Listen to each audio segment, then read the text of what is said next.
हाँ भाई, राम राम।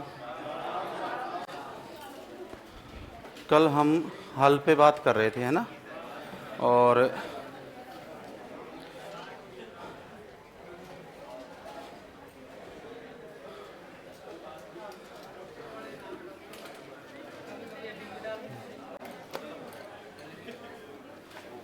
तो ये हो गया था कल, है ना? अब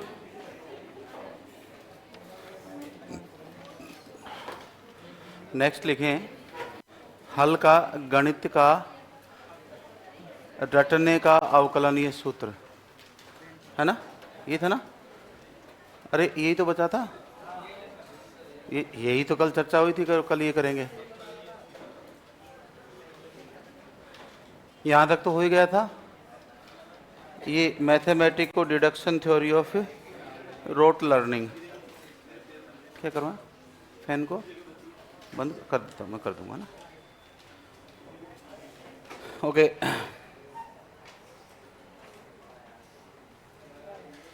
अब देखो,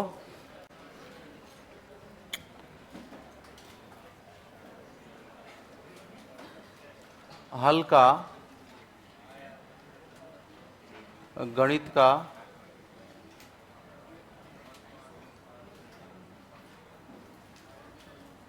रटने का अवकलनीय सूत्र।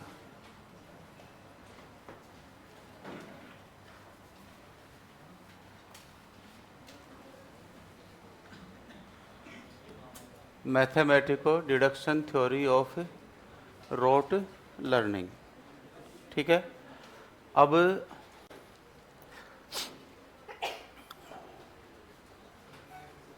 इन्होंने 17 प्रमेय दिए और 133 उपसिद्धियां दी। या तो 17 सिद्धियां मान लो और 133 क्या मान लो, उपसिद्धियां मान लो, या उसको प्रमेय कह दो, एक ही बात है। ठीक है। इन्होंने जो सूत्र दिया वो था,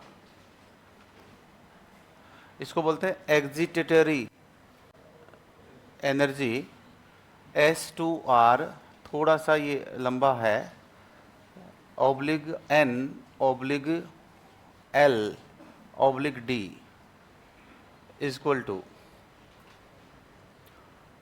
SHR, ये लिमिट है।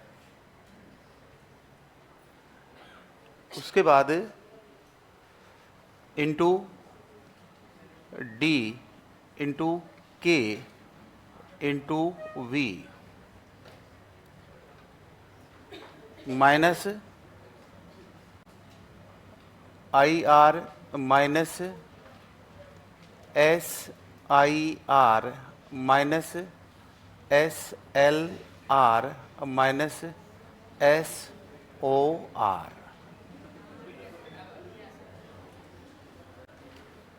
ये है आपका गणित का रटने का अवकलनीय सूत्र। ठीक है। पहले वाले गुणन में है 4 घटक। सबसे पहला जो शब्द है ई फॉर एग्जिटेटरी एनर्जी, वह ऊर्जा या वह उत्तेजन ऊर्जा, इसको एक्सपोजिटरी एनर्जी भी कह देते हैं, वह उत्तेजन ऊर्जा, जैसे मतलब आप अपनी सर्विस प्राप्त करने के लिए, सर्विस एक आवश्यकता है, इसको प्राप्त करने के लिए अपनी बॉडी के द्वारा, आओ क्लास में आओ। आप भूल गए थे क्या, कौन सी क्लास में हो?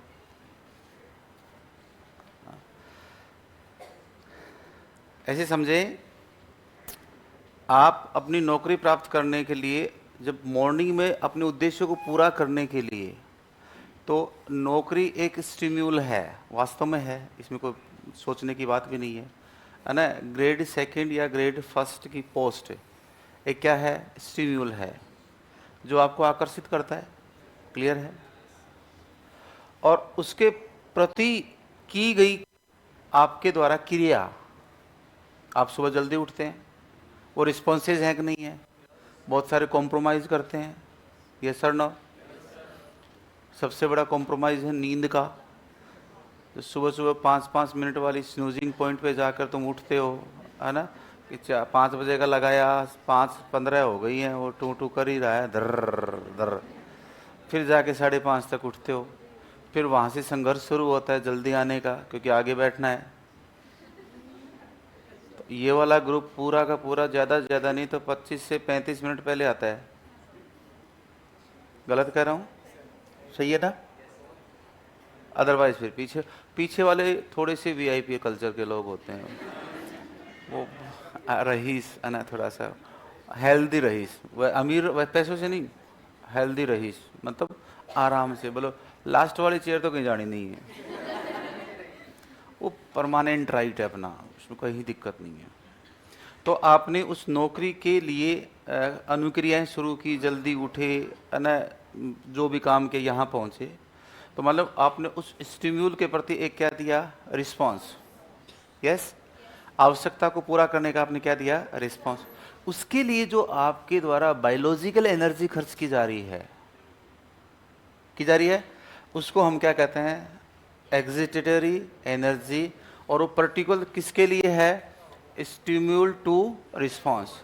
एक बच्चे को हमने चॉकलेट दिखाई, बच्चे के लिए क्या है? चॉकलेट उद्दीपक है।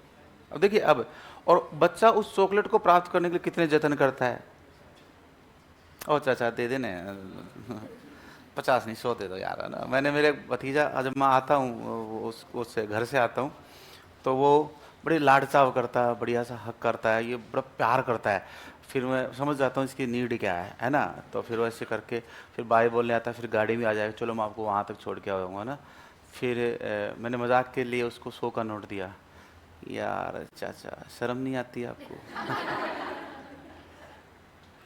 100 रुपये मेरी उम्र है क्या पॉकेट मनी लेने की? सेकेंड स्टैंडर्ड में है, मैं मेरे दोस्तों को चॉकलेट भी खिलाऊं, 100 रुपये में क्या आएगी? फिर बोला 100 वापस दे, 500 ले। वो गाड़ी के अंदर रखे मैंने 100, वो 100 भी लिए उसने और 500 भी लिए। फिर अच्छा सा एक हक किया, फिर कहते थैंक यू चाचा जी, है ना। चाचा हो तो ऐसा हो, ये बटरिंग होती है। तो ये वो पैसे लेने के लिए उसने क्या किया? जो जो रिस्पॉन्स किया, उसके लिए उसके चाहे सोच में ऊर्जा लगाई हो, चाहे एक्शन की हो, चाहे कैसे भी इमोशंस लाए हो, बट उसके लिए एनर्जी खर्च की उसने, है ना। तो पर्टिकुलर स्टिम्यूल के प्रति रिस्पॉन्स दर्शाने के लिए एक एनर्जी की आवश्यकता होती है, वो होती है आवश्यकता, एग्जिटेटरी एनर्जी। ये SR है ना। इसके बीच में एनर्जी, या फिर आप इसको क्या बोल दो? नीड, आवश्यकता। क्यों? क्योंकि हल किस पे काम, किसके लिए काम करता है? क्लियर बात? या फिर क्या है? L, लर्निंग, सीखना भी आवश्यकता है। या फिर D क्या है? डेवलपमेंट, ये भी क्या है? आवश्यकता है। अब समझ में आएगी बात? ठीक है।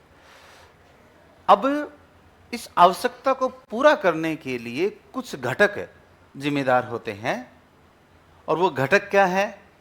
SHR, इसको बोलते हैं स्ट्रेंथ ऑफ हैबिट, आदत की शक्ति। आदत की क्या है? शक्ति। आदत की क्या है? शक्ति। ठीक है। जैसे एग्जांपल लेते हैं, आपका क्या नाम है?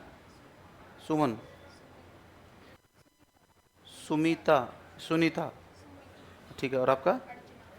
अर्चना। अर्चना और नहीं, एक एग्जांपल नहीं, ये मैडम है ना। अर्चना और मैम स्वाति, ये दोनों रूममेट हैं। ओके, पीजी नहीं, रूम लेके रहती हैं, और मॉर्निंग में जल्दी उठते हैं, तो दोनों मिलजुल कर खाना बनाते हैं। अर्चना, स्वाति मैम क्या है? शादीशुदा हैं, 5-6 साल हो गए हैं, और इनकी अभी शादी हुई नहीं है, ये अभी दुनियादारी से थोड़ी दूर है। चलो ठीक है। अब दोनों थोड़ा बहुत, ये सुबह खाना बनाती हैं तो ये थोड़ा बर्तन धो दिए या और कुछ हल्का, इनको खाना कम बनाना आता है, ठीक है। अब भाई साहब 15 दिन हो गए और स्वाति मैडम चलेगी घर बच्चों से मिलने के लिए, आई बात समझ में। अब अर्चना रहेगी क्या, अकेली। अर्चना, स्वाति मैम थी वो तभी दीदी को बटरिंग करती थी, और अब वो अकेली है तो नॉर्मली लेट उठती है, ओके। और अब अर्चना अकेली आती है, खाना बनाने की इसको तो आदत है नहीं, यस और नो। अब एक कंडीशन ये करते हैं कि एक दिन दोनों हैं ये साथ में, लेट हो गई तो स्वाति ने क्या कहा, अर्चना ने कहा अरे दीदी वहीं कहीं पोए हुए खा लेंगे, छोड़ो अपन, टेंशन मत लो, चलो जल्दी लेट हो रहे हैं। तो स्वाति ने क्या कहा, नहीं रुको मैं अभी कुछ बनाती हूँ।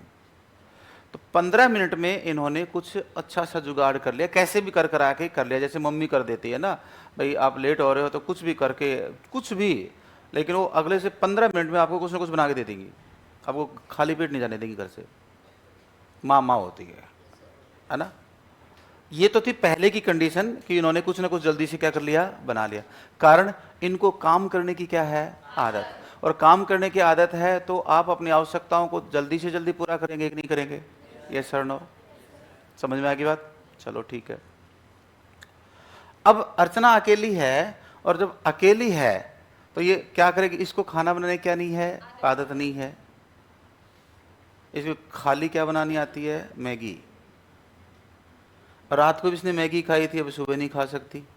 तो अब ये भूखी आएगी या खाना बना के आएगी, 15 मिनट बचे हैं, ये 15 मिनट को रील देख के कर देगी पूरा, है ना, वहीं जाके चाय पी लेंगे, बट खाना नहीं बनेगा। कारण है जब आपको काम करने की आदत होती है तो आप अपनी आवश्यकता को क्या करते हैं, शीघ्रता से पूरा करते हैं। और अगर आपको काम करने की आदत नहीं है तो आप ऐसा नहीं कर सकते।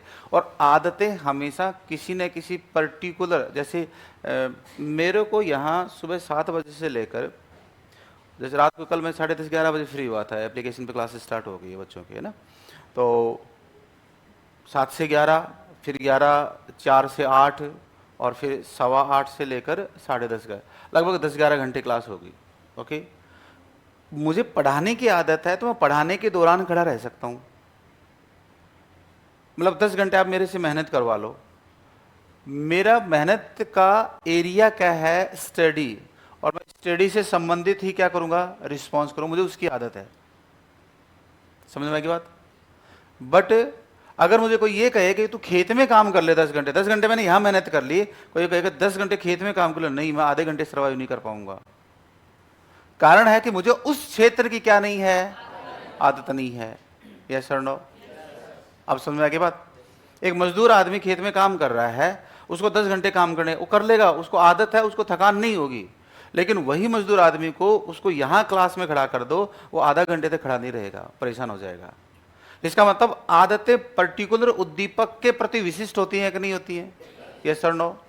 जैसे आदतें होती है, किसी को रात को मीठा खाने कर सोने की आदत होती है, किसी को पान खाकर सोने की आदत होती है, कईयों को मतलब ये स्मोक करते हैं, उसके बिना नींद नहीं आती है, या खाना खा के बाहर जाएंगे स्मोक करके आएंगे, ओके। मेरे रूममेट हैं अभी एक साथी मुझसे करौली से, उनको स्मोक की आदत है, बट वो फ्लैट में नहीं करते हैं, साफ मना कर रखा, भैया तेरे आनंद के कारण मेरी पूरी रात खराब हो जाएगी, वो स्मेल आएगी। तो वो पर्टिकुलर है, उसने आज तक कभी भी 2 साल में कभी भी उस बंदे ने रूम के अंदर, कभी भी फ्लैट के अंदर कभी क्या नहीं की है, स्मोक नहीं किया है। बट ऐसा कोई दिन नहीं गया है कि वो खाना खाने के बाद या जो भी है वो बाहर घूमने नहीं जाए, मुझे पता है वो क्या करने गया है। अब घूमने तो बहाना है, लेकिन स्मोकिंग की आदत है। अब मॉर्निंग में सुबह उठते उसको चाहिए तो सुबह उठते हुए निकल जाएगा, फिर पी प्या कर उसका मुंह माँ धो के फिर वापस अंदर आएगा अंदर। उसका वजह है, हर आदमी को पर्टिकुलर स्टिम्यूल के प्रति क्या लगी हुई है, आदत लगी हुई है, और उसको वैसा ही क्या देना है, रिस्पॉन्स देना है। इसका मतलब आपकी आवश्यकताएं पूरी होंगी, लेकिन हर क्षेत्र की आवश्यकता पूरी नहीं कर सकते आप। मतलब 10 घंटे मुझे यहां काम करने की आदत है तो यही काम मैं खेत में काम कर लो, ऐसा पॉसिबल नहीं है, क्योंकि मैंने आदतें उस क्षेत्र में बनाई है जिस क्षेत्र में मुझे आगे जाना है। इसका मतलब मुझे मेरी आवश्यकताओं को पूरा करने के लिए क्या बनाई है, आदतें बनाई है, यस सर नो। तो यहां पर पावर ऑफ हैबिट, आदत की क्या है, शक्ति है। और जिस भी उद्दीपक के प्रति आपकी आदत क्या होगी, अच्छी होगी, तो आप रिस्पॉन्स जल्दी लाएंगे कि नहीं लाएंगे, यस सर नो। समझ में आएगी बात। और अगर आपका उस उद्दीपक के प्रति आदत अच्छी नहीं है तो आप उस उद्दीपक के प्रति अनुक्रिया भी नहीं कर पाएंगे, मतलब आप अपनी किसको आवश्यकता को पूरा नहीं कर पाएंगे। क्लियर? ठीक है। फिर क्या है? D. D for drive. D for क्या है? ड्राइव। यह है चालक। अर्चना को मॉर्निंग में भूख ही नहीं है, ये सर नो? चाहे कितनी ही खाना बनाने की आदत हो दोनों को भूख नहीं है। क्यों? क्योंकि कल रात को आप किसी मतलब सामाजिक समारोह में गए थे, वहां खाना थोड़ा सा हाईली एनर्जी वाला था, मतलब हाई प्रोटीन और हाई एनर्जी का था, गरिष्ठ भोजन था, और इन्होंने भी कई दिनों से मौका मिला था, खींच के लिया है, लपेटा ढंग से। अब वो सुबह तक क्या है? डाइजेस्ट नहीं हुआ है, और इनको क्या नहीं है? भूख नहीं है। भूख का मतलब क्या नहीं है? चालक नहीं है। चालक नहीं है तो दोनों उठे, चाय पी ली, फिर इसने कहा दीदी आप, मुझे तो देखो भूख है नहीं, आप देख लो कुछ करें। तो ये भी करना नहीं चाहते, बस वो एक उस परंपरा को निभा रही है कि पूछ तो लूं, क्या बता दीदी की इच्छा हो। तो स्वाति ने कहा नहीं, मेरे भी मामला वहीं अटका पड़ा है, ठीक है, अभी कुछ भूख नहीं है, दोपहर को देखेंगे। यस और नो? इसका मतलब चालक है तो आवश्यकता पूर्ति होती है, और चालक ही नहीं है तो आवश्यकता के संबंध में एफर्ट नहीं किए जाएंगे, है ना? इसका मतलब ड्राइव का होना क्या है? जरूरी है। तो पावर ऑफ हैबिट को ऊपर की तरफ होना चाहिए कि नहीं चाहिए? आदत की शक्ति को पॉजिटिव होना चाहिए। ये लो, ड्राइव को भी क्या होना चाहिए? पॉजिटिव होना चाहिए, हाई होना चाहिए। चलो, आपको आदत की शक्ति है, आपके पास पावर ऑफ हैबिट है, काम करने की हैबिट है, आपके पास ड्राइव भी है, बट आपकी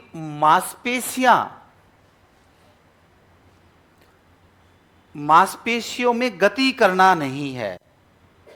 तो इसको सब्जी काटनी है स्वाति को, और इसकी मांसपेशियां सब्जी काटने के लिए क्या नहीं है? उसमें गतिशीलता ही नहीं है। दैट मीन्स काइनेटिसिटी, गामकता। आपको खेत में लावणी के लिए उतार दें, आप घनी इच्छा हो रही है कि मैं लावणी करूं, आपकी घनी इच्छा, अपनी आदत खूब है, बट आपके हाथ के लगी हुई है, इसका मतलब आपकी मांसपेशियां गति नहीं कर सकती। तो क्या आप आदत को, उसको, आवश्यकता को पूरा कर लेंगे? क्या नहीं कर लेंगे। इसका मतलब है मांसपेशियों में क्या गतिकता का होना भी क्या है? जरूरी है। अरे यार, क्या कर रहा है? थोड़ा मैं फ्लक्चुएट होता हूँ, फ्लो होता है चीज़ों का, थोड़ा ध्यान रहो। आप जब टीचर बनेंगे ना तब मेरे दर्द को समझेंगे, क्योंकि एक चीज़ होती है, एक फ्लो होता है चीज़ों का ना, ये शब्द मिलते नहीं है। मिलते का मतलब है कि वो दिमाग को एक फ्लो में ढूंढने पड़ते हैं, उसको सीक्वेंस बनानी पड़ती है, सोचना पड़ता है कि इसको कितना इसी, मतलब कि अगर अपन इसको किताब से पढ़ें तो इसमें ऐसे ऐसे शब्द दे रखे हैं, 3 दिन तक तो आप ये ढूंढ नहीं पाओ इसका मतलब क्या है। और मैं बिना किसी उसके, मतलब ये निश्चित बता रहा हूँ मैं आपको, राजस्थान में इस सूत्र को कोई नहीं करवाता है। मजाक नहीं कर रहा हूँ मैं, कोई नहीं करवाता है, अब देख लेना किसी से भी। और पिछले रीट में ये पूछा था, ये उस पिछले रीट का सबसे बढ़िया सवाल था। एक यूरेका पे सवाल था, क्रिएटिविटी की थर्ड फॉर्म का, एलिमिनेशन का, और एक ये 2 सवाल बहुत अच्छे थे। फिर वो उन्होंने सॉल्यूशन देखा तो न्यूज़ 24 वालों ने बुलाया था इंटरव्यू में। अब इंटरव्यू में चला गया, फालतू में 8-10 हज़ार रुपये खर्च करवा दिए। भाई जाएं तो सभ्य तरीके से जाएं। अब सारों के पास ब्लेजर और मेरे कपड़े सारे घर रखे हुए, बोला हम तो ब्लेजर में चलेंगे। मैं यार ऐसे चल पड़ो, सारे एक जैसे लगेंगे। बोला नहीं, चल ठीक है। मैं पहले गाड़ी रेमंड पहले जैकेट लिया, फिर वहाँ गए। न्यूज़ वालों ने तो कुछ दिया नहीं, मेरे तो लग गए 8-10 हज़ार। बट वो ठीक है, एक रेस्पेक्ट था, चलो चलते हैं। गए। अब हम 4 लोग गए, मानव सर गए, अपने हिस्ट्री वाले गुरुजी गए, दादी सर और एक गिला सर गए, एक मैं गया। अब जो एंकर महोदया थी उनको पॉलिटिकल साइंस का नॉलेज है, क्योंकि पॉलिटिक्स तो आती है उनको, हिस्ट्री का भी थोड़ा बहुत नॉलेज था, हिंदी वगैरह उन्होंने मैनेज कर लिया। अब वो पेपर मेरे वाला था तो वो मेरे से बोले सर आपसे क्या पूछूं, वो मुझे क्या पता, तुम पूछोगी। कॉफ़ी पी रहे थे हम साथ में, पहले तो वो कॉफ़ी ही उन्होंने दी, वैसे और कुछ नहीं दिया है ना। तो ठीक है, वो बोले सर मैं आपको नहीं पूछ पाऊंगी, क्या पूछना है मुझे, मुझे पता नहीं।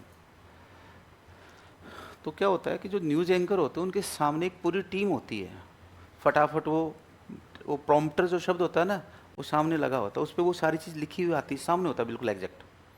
और वो उनको एक ऐसी ट्रेनिंग दी जाती है कि वो आंखों को पलक झपकाएं, ऐसे दबाएं नॉर्मल है लेकिन वो पढ़ते रहते हैं उसको। उनको एक स्किल डेवलपमेंट की क्या दी जाती है, ट्रेनिंग दी जाती है। तो पूछा भी मैं क्या पूछूं, फिर मैंने लिख के दिया कि मुझसे क्या पूछना आपको, मतलब मैंने ही सवाल बना के दिया उनको, आपको ये पूछना है। और मैंने उनको उत्तर बताया कि इस दायरे में मैं उत्तर बताऊंगा, बोला ठीक है। फिर भी मैंने जब मेरा नंबर आया तो वो इतनी असहज हो जाती थी कि पता नहीं मैं फंस जाऊंगी, रियल में ये उसका ऐसा मैंने फील किया। फिर मैंने उनको रिलैक्स किया बातों बातों में, मैडम आप नॉर्मल रहे, सब सही होगा। दैट फिर वो मैंने वो पेपर का सॉल्यूशन करके और वो यूरेका और उसके बारे में बताया था। एक वो फिजिक्स में उत्प्लावन बल देने के लिए एक आर्किमिडीज का सिद्धांत है, साइंस वाले समझ गए होंगे ना। तो फिर मैंने उनको वो पानी वाला बाथ टब वाला एक्सपेरिमेंट बताया, ऐसे ऐसे होता है।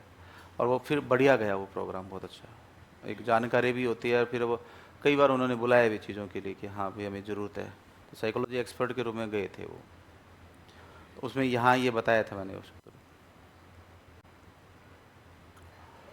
अब एक क्या होना चाहिए, ऊपर नीचे क्यों लिखा सर जी, इनको ऊपर नीचे क्यों लिखा, ऊपर नीचे कहाँ लिखा भाई? अरे एच का मतलब है हैबिट, तो पावर ऑफ हैबिट या स्ट्रेंथ ऑफ हैबिट, आदत की शक्ति है। डी फॉर क्या है, ड्राइव। अब ऊपर जगह ही नहीं है तो नीचे लिखूंगा ना।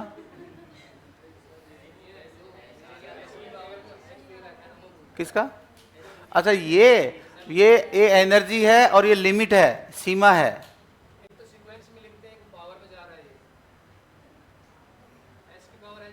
हाँ, ये तो मेन शब्दावलियां हैं।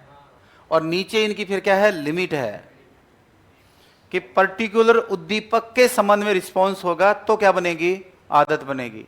ये है बात। वो ये तो बताई थी कि मैं क्या कर सकता हूं, एक आप जैसे जॉब के लिए मेहनत कर रहे हो, आई बात समझे, मजदूर खेत में काम कर रहा है, वो अपनी अलग आवश्यकता है। तो हर व्यक्ति की उद्दीपक अलग होंगे तो आवश्यकताएं क्या होंगी, अलग होंगी, और अनुक्रियाएं भी क्या होंगी, अलग होंगी। ठीक है। फिर के का मतलब क्या है, काइनेटिसिटी, मतलब काइनेटिक एनर्जी, गतिज ऊर्जा। और गतिज ऊर्जा का मतलब क्या है, मेरा हाथ काम कर रहा है कि नहीं कर रहा है। अगर मेरा हाथ पैरालाइज हो जाए तो क्या मैं लिख सकता हूं क्या?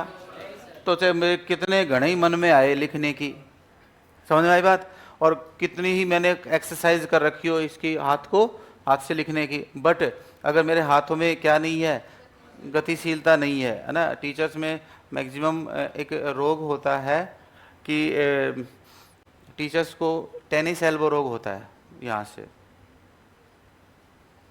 से एक्चुअल में क्या, वो बार बार ये ऐसा रहता है, तो यहाँ के टेंडोन्स होते हैं ना, ये ड्राई होने लग जाते हैं घिस घिस कर।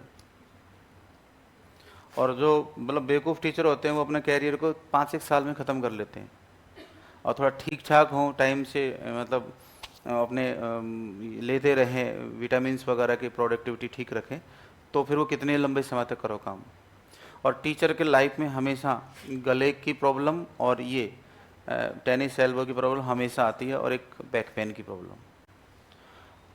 अभी बहुत धीरे धीरे अनुभव से आता है कि आप कितना लंबे समय तक बोलेंगे, लेकिन बोलना आपको कैसे है वो अगर आपको पता है तो आपका गला कभी ख़राब नहीं होगा। मेरा गला कभी ख़राब नहीं हुआ, क्योंकि आवाज़ बढ़ाने के लिए क्या है, माइक की आवश्यकता होती है, आपको खुद ज़ोर से बोलने की आवश्यकता नहीं। और जोश जोश में गले को जाम कर लेते हैं, पानी ठंडा पी लेते हैं, सारे टिश्यूज़ क्या हो जाते हैं, डैमेज, स्वर तंतु ही खराब हो जाते हैं, फिर फटे बांस की तरह बोलता रहता है आदमी। फिर है वेलोसिटी, ये क्या है, वेलोसिटी। और वेलोसिटी का मतलब होता है गति, सॉरी, तीव्रता या आवेगता। क्या होते हैं, आवेगता। मतलब एक तो आप सब्जी को काट रहे हो, आपको प्याज काटनी है धीरे धीरे, मतलब आपके हाथों में गति तो है, लेकिन वो गति आप प्याज को ही 5-7 मिनट में काट रहे हो। यस। फिर आप क्या काटोगे, आलू काटोगे, फिर हरी मिर्च काटोगे, फिर टमाटर काटोगे। आपने सब्जी काटने में क्या कर दिया, आधा घंटा लगा दिया। पहले मेरे यहाँ एक मैड आती थी खाना बनाने सुबह, तो सुबह 6 बजे वो आ जाती थी, अगले 20 मिनट में 6:20 भैया टिफिन रेडी है। हैं, किया क्या है, आते ही सब्जी धोई काटी, मतलब फटाफट, पता नहीं क्या था इसका सीन है। और इधर मतलब वो जो भी चढ़ाना होता था कढ़ाइया वगैरह सब्जी बनाने के लिए, और इधर वो सब्जी बना देती थी तुरंत, और फिर आटा लगाते, 3-4 चपाती बनाते थे फटाफट लगा के। बस उसकी दिक्कत ये थी कि वो आटे को लगाती रोटी बनाती थी, रोटियां स्वाद नहीं बनाती थी भाई। बट 20 मिनट में तो वो, मैं, ये क्या करते हो दीदी, वो बोले भैया मुझे आपको ही थोड़ी खाना खिलाना है, मुझे सोसाइटी में 10 जगह जाना है, तो मैं तो 10-11 बजे तक तो कईयों को खाना खिला दूंगा, फिर शाम को खिलाना है सभी को, तो मैं 1-1 घंटा लगाऊंगी तो मैं क्या कमाऊंगी। मतलब हाईली प्रोफेशनल, पूर्ण व्यवसायिक। फिर मैं थोड़ा सी, भैया दूसरी देख लो कोई दिक्कत नहीं है, अब उसको पता है दूसरी नहीं मिलने वाली। थोड़े दिनों बाद गेस्ट हाउस में व्यवस्था कर ली मैंने खाना की सुबह शाम की। वो ठीक है दीदी मैंने दूसरी देख ली, बोले कहाँ, मैं गेस्ट हाउस में देख ली, वहाँ बना बनाया मिलता है, ठीक है। बट उसका जो एक तरीका देखा मैंने एक दिन, तो उसका मतलब ये क्या था कि उसके काम करने की गति क्या थी, बहुत ज्यादा तेज थी। देखो, मांसपेशियों में गति होना जरूरी है, अब केवल गति होना, धीरे धीरे काम करो एक आप, और एक काम क्या करो, फटाफट करो। तो बोलो किसमें आवश्यकता जल्दी पूरी होगी, तेज गति से। मतलब मांसपेशियों में गति भी हो और गति में तीव्रता भी हो, तेजी भी हो। ठीक है, एक आप खेत में लावणी कर रहे हो, धीरे धीरे कटिंग कर रहे हो, और एक आदमी बहुत तेज गति से कटिंग करता है, काम कौन जल्दी पूरा करेगा। गति भी होना जरूरी है, और गति के साथ साथ में उसमें तीव्रता का होना भी क्या है। तो ये तीनों चारों जो हैं, इसमें से किसी एक को भी आप क्या कर दो, माइनस कर दो और पीछे कर दो, माइनस कर दो और क्या कर दो, पीछे कर दो, नीचे की तरफ कर दो, आपकी आवश्यकता लेट पूरी होगी, जल्दी पूरी नहीं होगी। अगर आपके मांसपेशियों में गति नहीं है, मांसपेशियों की गति में क्या नहीं है, तीव्रता नहीं है, आपका ड्राइव ही शांत है, आपको भूख ही नहीं है, या आपको आदत की शक्ति नहीं है, तो आप थक जाएंगे काम करते समय, तो आपकी आवश्यकताएं क्या होंगी, लेट पूरा होंगी। ये चारों चीज तो आ जाएगी पॉजिटिव। फिर आई का मतलब है इनहिबिशन ऑफ रिएक्शन। क्या, inhibition of reaction, of reaction.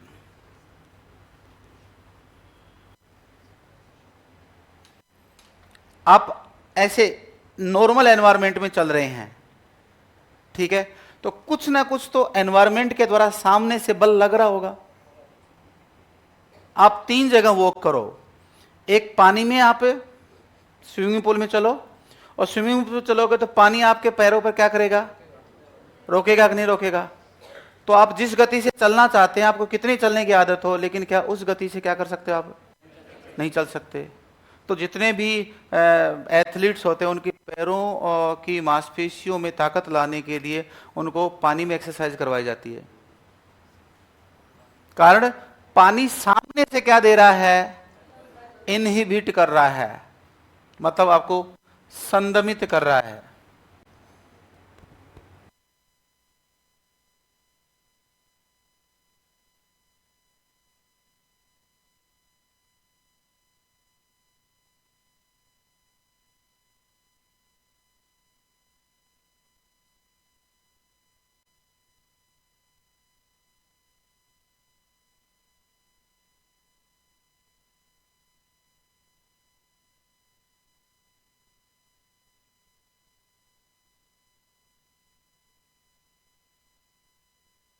हाँ, मैं क्या बताना चाह रहा था कि आप क्या कर रहे हो, क्रिया कर रहे हो, पानी में चल रहे हो, पानी सामने से आपके अगेंस्ट फोर्स लगाएगा कि नहीं लगाएगा?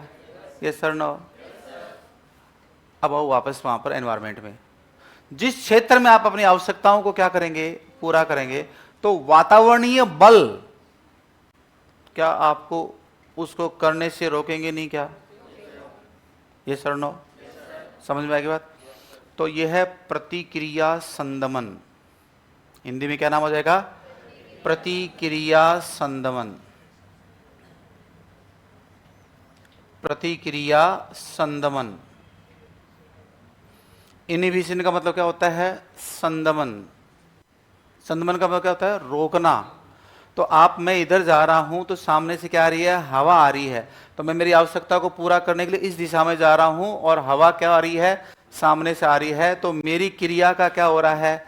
संदमन हो रहा है, विरोध हो रहा है। इसको इसलिए IR बोलते हैं। क्लियर? उसके बाद में है SIR। ये SIR पर्टिकुलर उस रिएक्शन का विरोध है जो आप क्या कर रहे हैं? कर रहे हैं। ठीक है? जैसे आप वॉलीबॉल खेलना सीखा या खाना बनाना सीखा है ना, तो खाना बनाना सीखने में क्या क्या विरोध आते हैं सामने से, है ना, कि क्या क्या चीजें आपके सामने से, आपकी रुचि है या नहीं है, आप में वो इन ताकत है या नहीं है, तो वो भी चीजें भी क्या करती हैं? विरोध करती हैं। तो ये तो है एनवायरमेंट का क्या विरोध? IR। और ये है पर्टिकुलर उस उद्दीपक का विरोध रिस्पॉन्स करते समय, कि वो उद्दीपक ही आपको क्या कर रहा है? विरोध कर रहा है ना। जैसे कोई आवश्यकता पूरी कर रहे हैं, उस क्षेत्र के क्या क्या कंपटीशन है। जैसे आप यहाँ पर सारे बैठे हो, तो आपके आसपास के लोग आपके विरोधी नहीं है क्या? आप हर आदमी जो बैठा है यहाँ पर, वो अपने कॉम्पिटिटर के साथ नहीं बैठा क्या? यस और नो? इसका मतलब नौकरी के संबंध में आपको एक पर्टिकुलर विरोध का सामना करना पड़ेगा कि नहीं करना पड़ेगा? दूसरी बात, उस संबंध में जो आप कंटेंट पढ़ रहे हैं, उस कंटेंट का भी क्या है? विरोध है। यस और नो? मतलब आपके सामने से आपके अगेंस्ट फोर्स लगेगा कि नहीं लगेगा? स्वाति और अर्चना दोनों साथ रहते हैं, लेकिन है तो एक दूसरे के क्या? कॉम्पिटिटर। यस और नो? तो दोनों की आवश्यकता क्या है? एक है। रोटियां 3 हैं, 2 आदमी बैठे हैं, डेढ़ नहीं, किसी को बड़े टुकड़े खाने की आदत होती, किसी को जल्दी, किसी को। समझ में आ गई बात है? तो वो विरोध होता है कि नहीं होता है? समझदार आदमी तो पहले याद यादी करके और डेढ़ कर देगा, बोला ये ले तू तेरी है। और अगर साथ खा गया तो अगर कोई चालू टाइप का आदमी लपेट देगा 3-4 महीने वालों में, वो देखता रह जाएगा। ठीक है, कंपटीशन हुआ भाई साहब। तो आवश्यकता पूर्ति करने के लिए पर्टिकुलर क्या होता है? एक व्यक्ति जो उद्दीपक विशिष्ट के प्रति क्या होता है? Inhibition. Inhibition against stimulus to produce response. एक पर्टिकुलर उद्दीपक के प्रति अनुक्रिया उत्पन्न करने के लिए वातावरण का क्या होता है? इनहिबिशन होता है, संदमन होता है। ठीक है? SLR। SLR का मतलब है, L का मतलब लर्निंग। आप पहले कुछ सीख के आए हैं, ठीक है, मीनिंग समझिए। और अगर वो बाई चांस, मैं किसी को कम नहीं आ कर रहा हूं, बाई चांस टीचर ने डिलीवर सही किया और आपने उसको क्या कर लिया? उल्टा समझ लिया कंसेप्ट को। ठीक है, क्या ले लिया? उल्टा ले लिया। तो आपने पहले सीखा हुआ है कि नहीं सीखा हुआ है? एक सेकंड ग्रेड का पहले बैच था, एक लड़की वो पिलर के पास बैठती थी और वो खूब सारे वो सवाल पूछती थी। उसके सवाल क्या होते थे? अगेंस्ट में होते थे। वो कहती, सर मुझे उस टीचर ने ये पढ़ाया है, मुझे ये भी पता है कि आप बिल्कुल सही बता रहे हैं। वो खुद बोलती थी। क्यों? क्योंकि वो बहुत ज़्यादा हाईली क्यूरियोसिटी गर्ल थी और वो जाकर 36 जगह क्या करती थी? चेक करती थी। फिर मैंने कहा ये होता है, तो फिर उसमें कॉपी में जो लिखा होता है वो तुरंत कहते, अरे सर नहीं, ये तो ये नहीं लिखा रखा है। फिर मुझको बताता है, बेटा ये तो यहाँ होना चाहिए, यहाँ होना चाहिए। फिर वो मेरी बात का भी विश्वास नहीं करती। स्टार्टिंग के 5-6 दिनों तक वो क्या करती, रूम पे जाती और अपने गूगल पे, चैट GPT पे, कहीं ना कहीं सभी जगह सर्च करती किताबों में। फिर आ गए थे, सर थैंक यू, वो आप सही बता रहे थे। मुझे थोड़ा अजीब भी लगता था, वो यार मैंने जग थोड़ी मरवाई यहाँ 15 साल। मैं इस लेवल पर जाता हूँ तो मेहनत की होगी भाई फील्ड में। 5-6 दिन बाद उसने ये सर्च करना बंद कर दिया। फिर मुझे वो कहती है एक दिन, सर मुझे तो जब आप पढ़ा रहे होते हैं तो जो पहले मैंने याद कर रखा है ना, वो क्या करता है, दिमाग में स्ट्राइक करता है। यस और नो? और वो जो पहले का पढ़ा हुआ है साइकोलॉजी में, वो साइकोलॉजी में पढ़ा हुआ आपका अब जो पढ़ रहे हैं उसका क्या करता है, विरोध। तो आपको सीखने में क्या करेगा, रुकावट डालेगा। ये आपकी उस लर्निंग का, पहले सीखी हुई अधिगम का क्या है, विरोध है, SLR। ये आपको पीछे लेके जाता है। ये जो आगे वाले लिखे हैं ना मैंने 4, ये नेगेटिव हैं। मतलब ये आपकी आवश्यकता को क्या करेंगे, विरोध करेंगे पूरा होने में। वातावरणीय विरोध, पर्टिकुलर उस उद्दीपक का विरोध जिसके संबंध में आप रिस्पॉन्स लाते हैं। यस और नो? और फिर आपने जो पहले सीखा हुआ है उस सीखे हुए का क्या, विरोध। अगर आपको किसी ने गलत टेक्निक समझा दी और उसने आपको सीख लिया आपने, यस, जैसे ही आप क्या करेंगे, उसको सही टेक्निक बताई जाएगी ना, तो आपकी वो पहली सीखी की टेक्निक आपकी नई वाली टेक्निक का क्या करती है, विरोध करती है। भाई साहब मीनिंग समझ में आया? कि पहले सीखा हुआ जो पूर्व अनुभव है, कई बार भाई साहब बहुत ज्यादा, एक तो जो खुद डॉक्टर बनते हैं ना, इसको सेल्फ मेडिकेशन बोलते हैं, है ना। कई बार अध कचरा ज्ञान या आधा ज्ञान सही ज्ञान को गलत ठहराता है। आपको ये आइडिया हो जाना चाहिए कि आपसे सीनियर कौन है और मुझे किसकी सुननी है किसकी नहीं। और आपको लग जाता है ना कि हाँ ये मेरे से बहुत ज्यादा ऊपर है, तो फिर आपको चुप रहकर उसका सुनना चाहिए और जो आपने सीख रखा उसको छोड़ देना चाहिए। ये हमेशा ध्यान रखना आप कि अगर आपको, एक तो आपकी हायर पोस्ट पे जो आदमी होगा वो बेवकूफ नहीं है, वो ऐसे ही नहीं गया है, वो पढ़ लिख के गया है तो उसने कुछ ना कुछ अच्छा था होगा। जोधपुर में मलिक सर पढ़ाते थे, एक आधी यूनिट है। मैं यंग था, आराम से बढ़िया ठीक चल रहा था काम।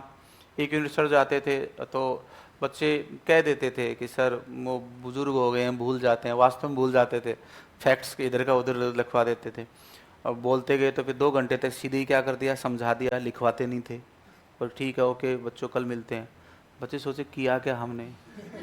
कारण था उसका, ए ओशियन ऑफ नॉलेज, समुद्र थे वो ज्ञान के, और एक शब्द पकड़ लिया उस पर 2 घंटे बोल गए। अब बच्चों को सुनने में बहुत अच्छा लग रहा है, बट वो नॉलेज कॉम्पिटिटिव के हिसाब से क्या है, कम नहीं, प्रॉपर नहीं है, पर्याप्त, मतलब सही नहीं है। कम नहीं, ज्ञान तो ज्ञान होता है, कम ज्यादा क्या, बट वो सही नहीं है। फिर बच्चे कहते हैं सर वो यूनिट, मैंने कहा नहीं, अब वो जो यूनिट पढ़ागे वो वही पढ़ाएंगे, उनका एक रेस्पेक्ट है। और फिर जब हम बैठे होते थे तो वो, और भी सुरेंद्र बता क्या हाल है तेरे, मैं ठीक हूँ सर, बढ़िया चल रहा है, मैं बढ़िया चल रहा है।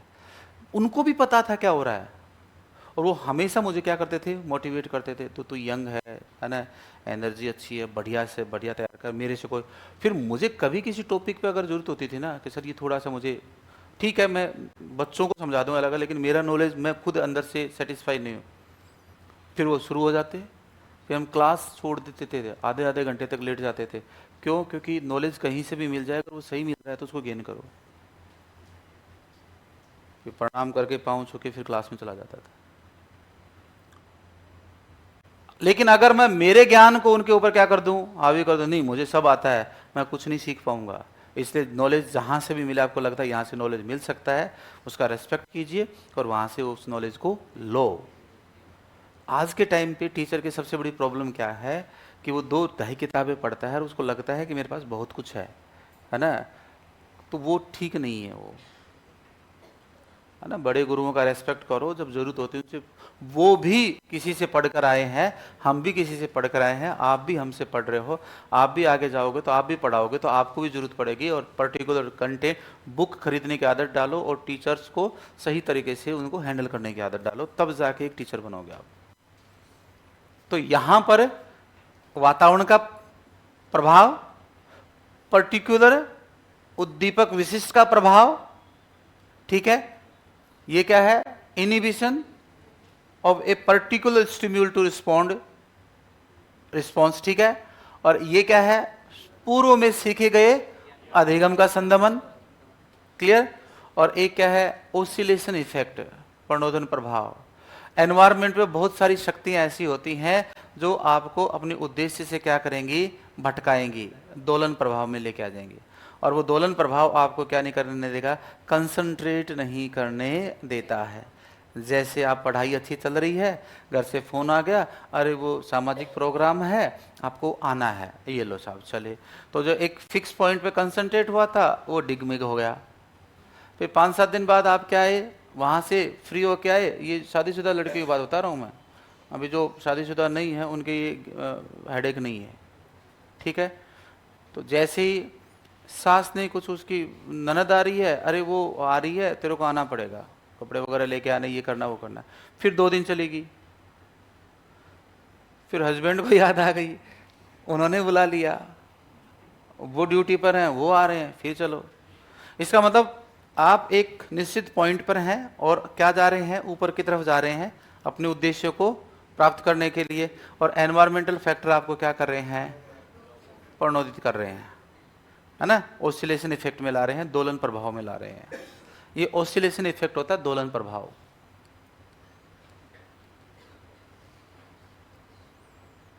Oscillation effect. और ऑसिलेशन इफेक्ट आपको क्या नहीं करने देता है, कंसंट्रेट नहीं होने देता है। आप पढ़ाई कर रहे हैं, अचानक से किसी ने तेज आवाज में म्यूजिक बजा दिया लाउड स्पीकर पे, मंदिर में पूजा होने लगी, वो अच्छी लगती है, बट पढ़ाई करते समय जब वो डिस्टर्ब होता है तो आदमी को थोड़ा फर्क पड़ता है। मैं पूजा पाठ कर उसका विरोधी नहीं हूँ, बट दैट टाइम वो एक आप काम करे तो आपको क्या करता है, डिस्टर्ब करता है। या कोई अचानक से आप पढ़ रहे हो, अचानक से कोई दोस्त आ गया, ठीक है, अचानक से मोबाइल की रिंग बजी, किसी दोस्त का फोन आ गया, बात करने लगे, तो ये चीजें आपको क्या करती हैं, अपने उद्देश्य से अलग करती हैं। ये है हल का, गणित का रटने का अवकलनीय सूत्र। किसमें, आईआर में तो एनवायरमेंट है। एनवायरमेंट के कारक आपको कंसंट्रेशन के कारण क्या कर रहे हैं, अलग अलग कर रहे हैं, कंसंट्रेट नहीं रहने देना चाहते, ठीक है। पर्टिकुलर उद्दीपक के संबंध में ये ओवरऑल है। अगर आप इसको ऐसा लिख देना, किसमें, वो तो उद्दीपक के संबंधित सीखी की क्रिया का विरोध है, ठीक है। और ये एनवायरमेंट इफेक्ट आपको क्या कर रहे हैं, आपकी उस वास्तविक स्थिति से क्या कर रहे हैं, दूर कर रहे हैं। ये तो इफेक्ट है ना, संदमन है, हाँ है, लेकिन क्रिया क्या हो रही है, आपको अव्यवस्थित कर रहा है कि नहीं कर रहा है तो तीनों ने, चारों ही नेगेटिव ना, चारों ही इफेक्ट एनवायरमेंट से। हाँ, तो ये तो पर्टिकुलर क्या है, क्रिया का विरोध है, सीखी की क्रिया का। ये क्या है, उस उद्दीपक के संबंध में सीखी की क्रिया का विरोध है, ठीक है। ये उस पूर्व अधिगम का क्या है, विरोध है। और ये उस एनवायरमेंट के जो संदमन हुआ है, प्रभाव पड़ा है, उसके कारण आपकी परिस्थिति, आपकी स्थिति, कंडीशन में क्या प्रभाव आया है, उसका विरोध है। हाँ हाँ, ठीक है। आप पर्टिकुलर किस चीज के लिए रनिंग कर रहे हो, वो तो आ जाएगा एसआईआर में। नहीं, फिजिक्स में नहीं जाना है, आपकी स्पीड को छोड़ो। आप एक तो कर रहे हैं वॉलीबॉल खेलने के लिए स्पीड, मतलब आपको क्या करनी है, मसल्स स्ट्रेंथ लानी है। एक आप स्विमिंग के लिए कर रहे हो, एक आप पर्टिकुलर रनिंग के लिए कर रहे हो, ठीक है। तो पर्टिकुलर किस चीज के लिए आप क्या काम करो, उसका क्या होगा, जब कोई उद्दीपक विरोध करता है वो एसआईआर में आएगा। देखो मैंने जहां लिमिट लगाई है ना, इसका मतलब वो स्पेसिफिक है, और जहां लिमिट नहीं लगाई है वो क्या है, आईआर। इसमें ये तीनों क्रियाएं हैं। ऑसिलेशन भी क्या है, इफेक्ट है, आपकी स्थिति को क्या कर रहा है, पॉजिटिव भी कर सकता है, क्या कर सकता है, नेगेटिव, आपको कंसंट्रेट नहीं होने देगा। ये वाला क्या है, पूर्व अधिगम, ये भी आपका क्या करेगा, विरोध करेगा। ये क्या है, पर्टिकुलर, उस पर्टिकुलर क्रिया का क्या है, विरोध है। किस संदर्भ में है, आपके स्टिम्यूल टू रिस्पॉन्स, एक किसी उद्दीपक विशिष्ट के प्रति आपने क्या कर रखा है, रिस्पॉन्स देना है, और उद्दीपक विशिष्ट के प्रति रिस्पॉन्स देना है, तो एनवायरमेंट क्या करेगा, उसके प्रति विरोध करेगा। किसका? अरे ऑसिलेशन का मतलब है वो अव्यवस्थित हो जाएगा, विरोध होगा तो आपकी बॉडी में चेंजेस तो आएंगे कि नहीं आएंगे, है ना। एक तो स्पीड को, एक तो क्या कर रहा है, उस पर नेगेटिव प्रभाव डाल रहा है, उस प्रभाव पड़ने से आपकी कंडीशन क्या हो रही है, ये भी तो अध्ययन करेंगे कि नहीं करेंगे। तो वो ऑसिलेशन इफेक्ट है। आप सामने से क्या हो रहे हैं, हवा आप पर क्या डाल रही है, दबाव डाल रही है, ये तो हो गया इनहिबिशन इफेक्ट है। उस हवा के दबाव डालने से आपकी बॉडी पर क्या इफेक्ट पड़ रहा है, वो आपका ऑसिलेशन इफेक्ट आ जाएगा। हाँ, ब्लॉक हो जाएगी या स्पीड कम हो जाएगी या आप नेगेटिव चले जाएंगे, वो सारी चीजें किसमें आ जाएंगी, ऑसिलेशन इफेक्ट में। स्पीड कम हो जाएगी। फिर पर्टिकुलर उद्दीपक के संबंध में स्पीड कम हो रही है तो SIR है, और उस उद्दीपक के संबंध में आपकी गति कम हुई है, फिर उसमें चेंजेस क्या आ रहे हैं बॉडी के अंदर, है ना, आपकी पूरी बॉडी पे एनवायरमेंट क्या पड़, वो ऑसिलेशन इफेक्ट आएगा।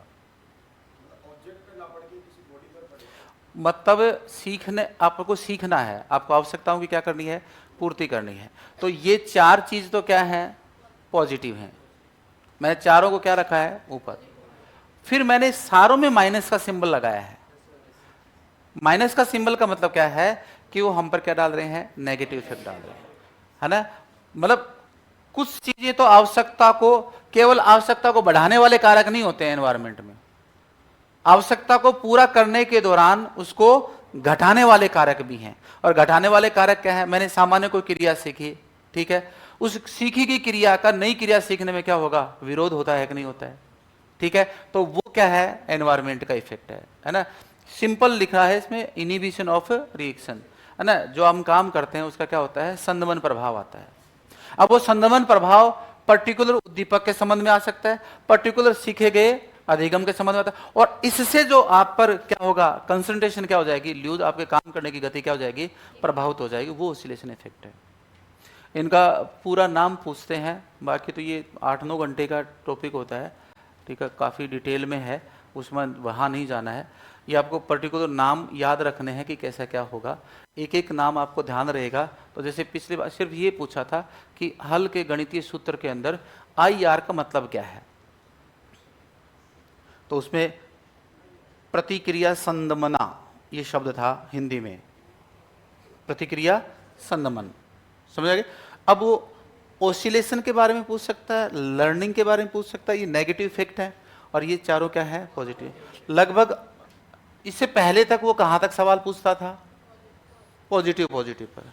नॉर्मली किताबों में अगर कहीं किसी ने लिखा है तो इस सूत्र को कहां तक लिखा है, यहां तक लिखा है, और वो सीधा क्या लिख रहा है, need is equal to H into D into K into V, सिर्फ इतना लिखता है वो, पॉजिटिव पॉजिटिव को, नेगेटिव को वो नहीं लिखता है यहां से, ठीक है। तो आवश्यकता को पूरा करने के लिए क्या होते हैं, नेगेटिव फैक्टर भी तो क्या होंगे, जिम्मेदार होंगे। अब केवल पॉजिटिव पॉजिटिव होंगे, थकान भी तो क्या होती है, चीज होती है ना। थ्रेश होल्ड मेथड भी होता है ना, देहली आवर्ती होती कि नहीं होती है, अरे देहली विधि होती है ना, आगे आएगा गुथरी के आएगा प्रयोग में, तो देहली विधि भी तो होती है ना, थकान विधि, एक फटीग मेथड होता है ना। तो ये उसका भी क्या आता है, प्रभाव पड़ता है। चलते चलते आप तुम्हें थकता है, थकेगा तो उसका भी आपके सीखने पे क्या पड़ेगा, तो इंटरनल इनिबिशन आ जाएगा। आप काम कर रहे हो, 2 घंटे तक पढ़ लिए, फिर उस आप आवश्यकता को पूरा करना चाहते हैं, लेकिन आपकी बॉडी का भी तो प्रतिरोध हो जाएगा, आपका विरोध करेगी कि नहीं करेगी, वो चलना क्या कर देती है, तो इंटरनल भी तो होता है, उसमें बहुत सारे इफेक्ट आएंगे, ठीक है। ये आपको पूरा का पूरा बनाना है एक बार, और फिर मैं इसको नीचे इसको लिखवा दूंगा। इस सूत्र में से सवाल, अच्छा सवाल अगर वो पूछेगा तो यहां से पूछेगा वो।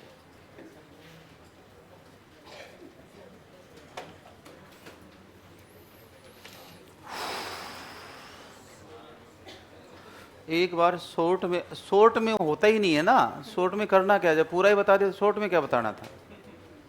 शॉर्ट में तो ये बता ही दिया मैंने, ये शॉर्ट ही है।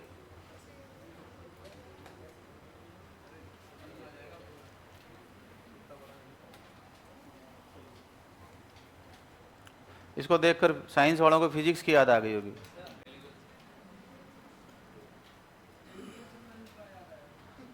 क्या कह रहे हो, एग्रीकल्चर वालों को भी आ गया। अब यार एग्रीकल्चर मेरा सब्जेक्ट नहीं रहा, तो मैं क्या बताऊं क्या याद आएगा।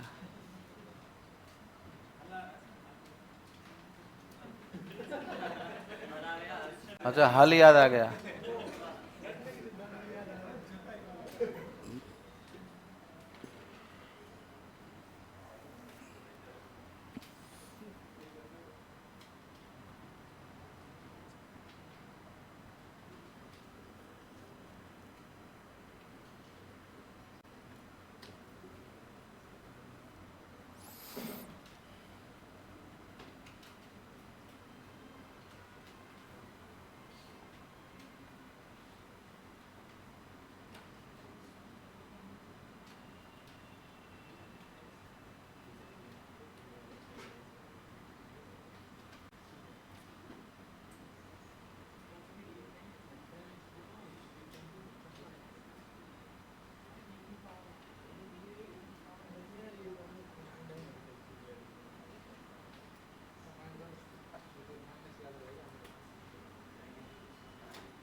डी फॉर ड्राइव है, ड्राइव का मतलब हिंदी में है चालक।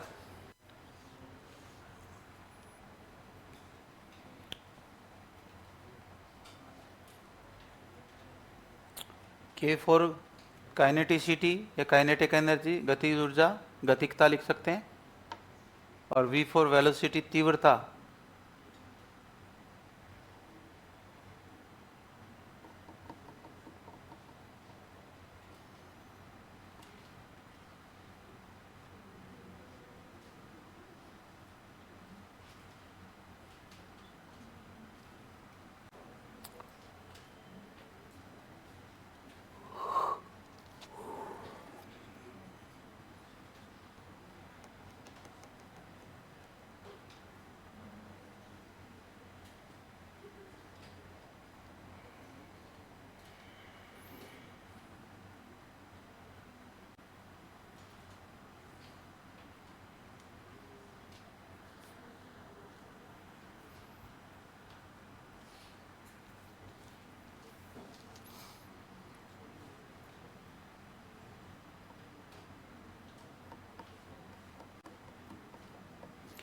बार बार तैयारी करने परेशान करने से बढ़िया है एक बार अच्छे तरीके से, हाँ, एक स्तर पर पढ़ लो ताकि आगे फिर दिक्कत नहीं आए। फिर वो चाहे कोई सी ग्रेड का एग्ज़ाम देना, वो सारों में कवर कर जाएगा वो।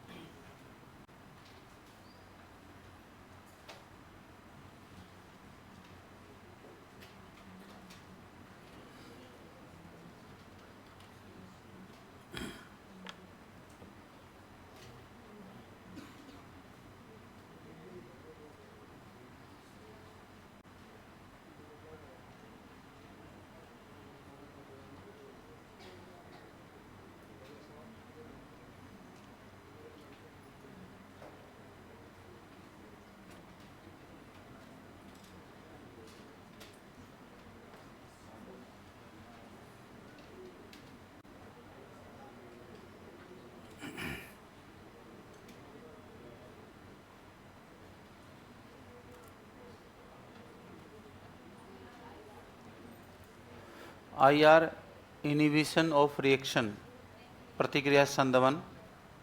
फिर है इनिबिशन, ठीक है, स्टिम्यूल टू रिस्पॉन्स, ओके। और एक क्या है, एल फॉर लर्निंग है। और ओ का मतलब है दोलन प्रभाव, ओसिलेशन इफेक्ट।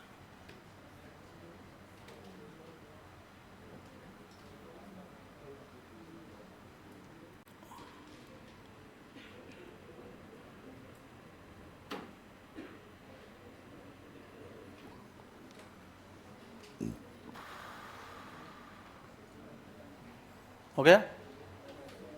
लिखो, जल्दी लिखो।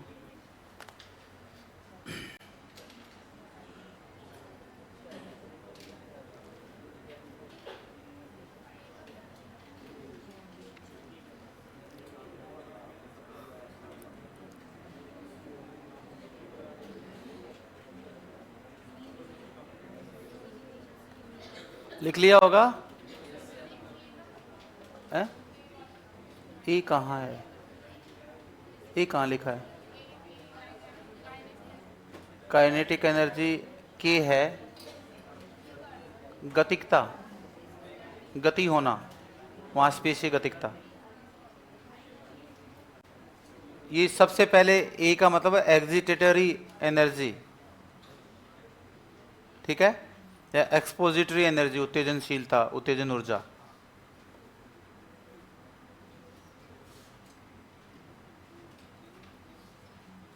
EXITATORY, एग्जिटेटरी energy. ओके, अब इसके नीचे लिखें। लिख लिया होगा सभी ने? पीछे हो गया? सब सही हो? अच्छे से हो ना? हम पीछे वालों की चिंता रहती है, मतलब थोड़ा सा VIP लोग रह गए, थोड़ा ध्यान रखना पड़ता है। सबसे संतुष्ट लोगों का समूह होता है पीछे बैठे हुए, लाइफ से भी संतुष्ट होते हैं। ये मतलब अनुभवीशील लोग होते हैं, सब कुछ कर चुके होते हैं, है ना। ज़्यादा इनका दिमाग में कुछ ज़्यादा एडवांसमेंट बचता नहीं, वो ठीक आराम से रह रहे हैं। सही है? चलो लिखो। हल ने अपने अवकलनीय सिद्धांत को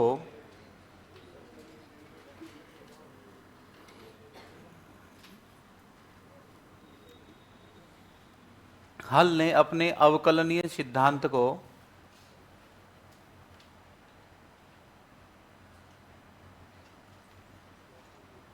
अवकलनीय सिद्धांत को प्रतिपादित करने के लिए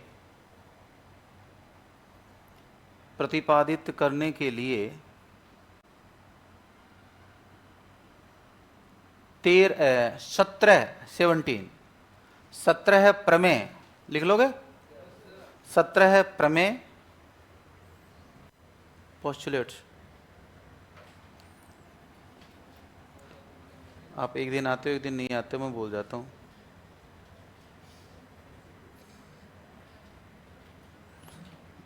सत्रह प्रमेय व 133 उपसिद्धियां,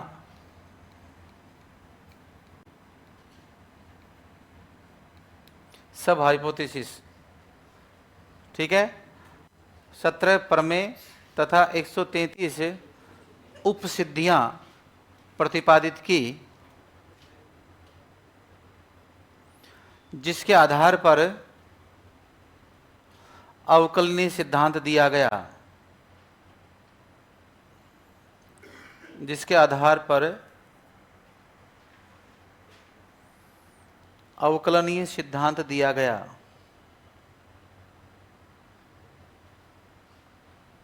अवकलनीय सिद्धांत दिया गया। क्लियर? फिर हेडिंग डालो। ये तो हो गया। ये सूत्र को ध्यान से देख लेना थोड़ा सा। यही पर्टिकुलर हल पे आजकल वो ट्रेंड सेट कर रहा है ना। हल पर सवाल पूछ रहा है, रॉबर्ट गेने के हायरार्की मॉडल पे सवाल पूछ रहा है। ओके, फिर गेस्टाल्टवाद पे सवाल जा रहा है। वो जनरल बिहेवियरिज्म का सवाल थोड़ा सा आजकल कम कर रहा है, व्यवहारवाद को थोड़ा सा टच कम कर रहा है। सामान्य सवाल भी नहीं दे रहे आजकल। सवालों का भी स्तर क्या कर दिया है, बढ़ा दिया है। अब वो जा रहा है, गेने पर जा रहा है, टोलमैन पे जा रहा है, गुथरी पे जा रहा है। ओके, हल का आवश्यकता चक्र, हाँ नई हेडिंग है इसी में, हल का आवश्यकता चक्र।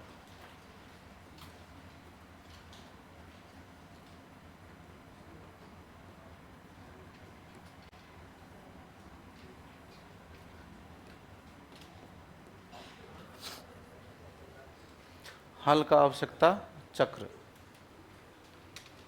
करें शुरू। ओके, देखो यहां पर ये है नीड,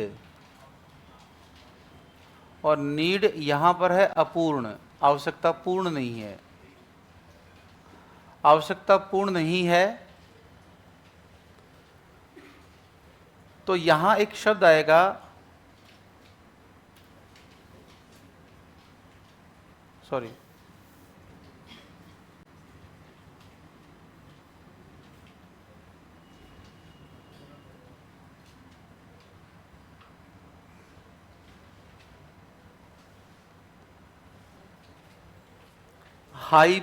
हाइपोहोमियोस्टेसिस।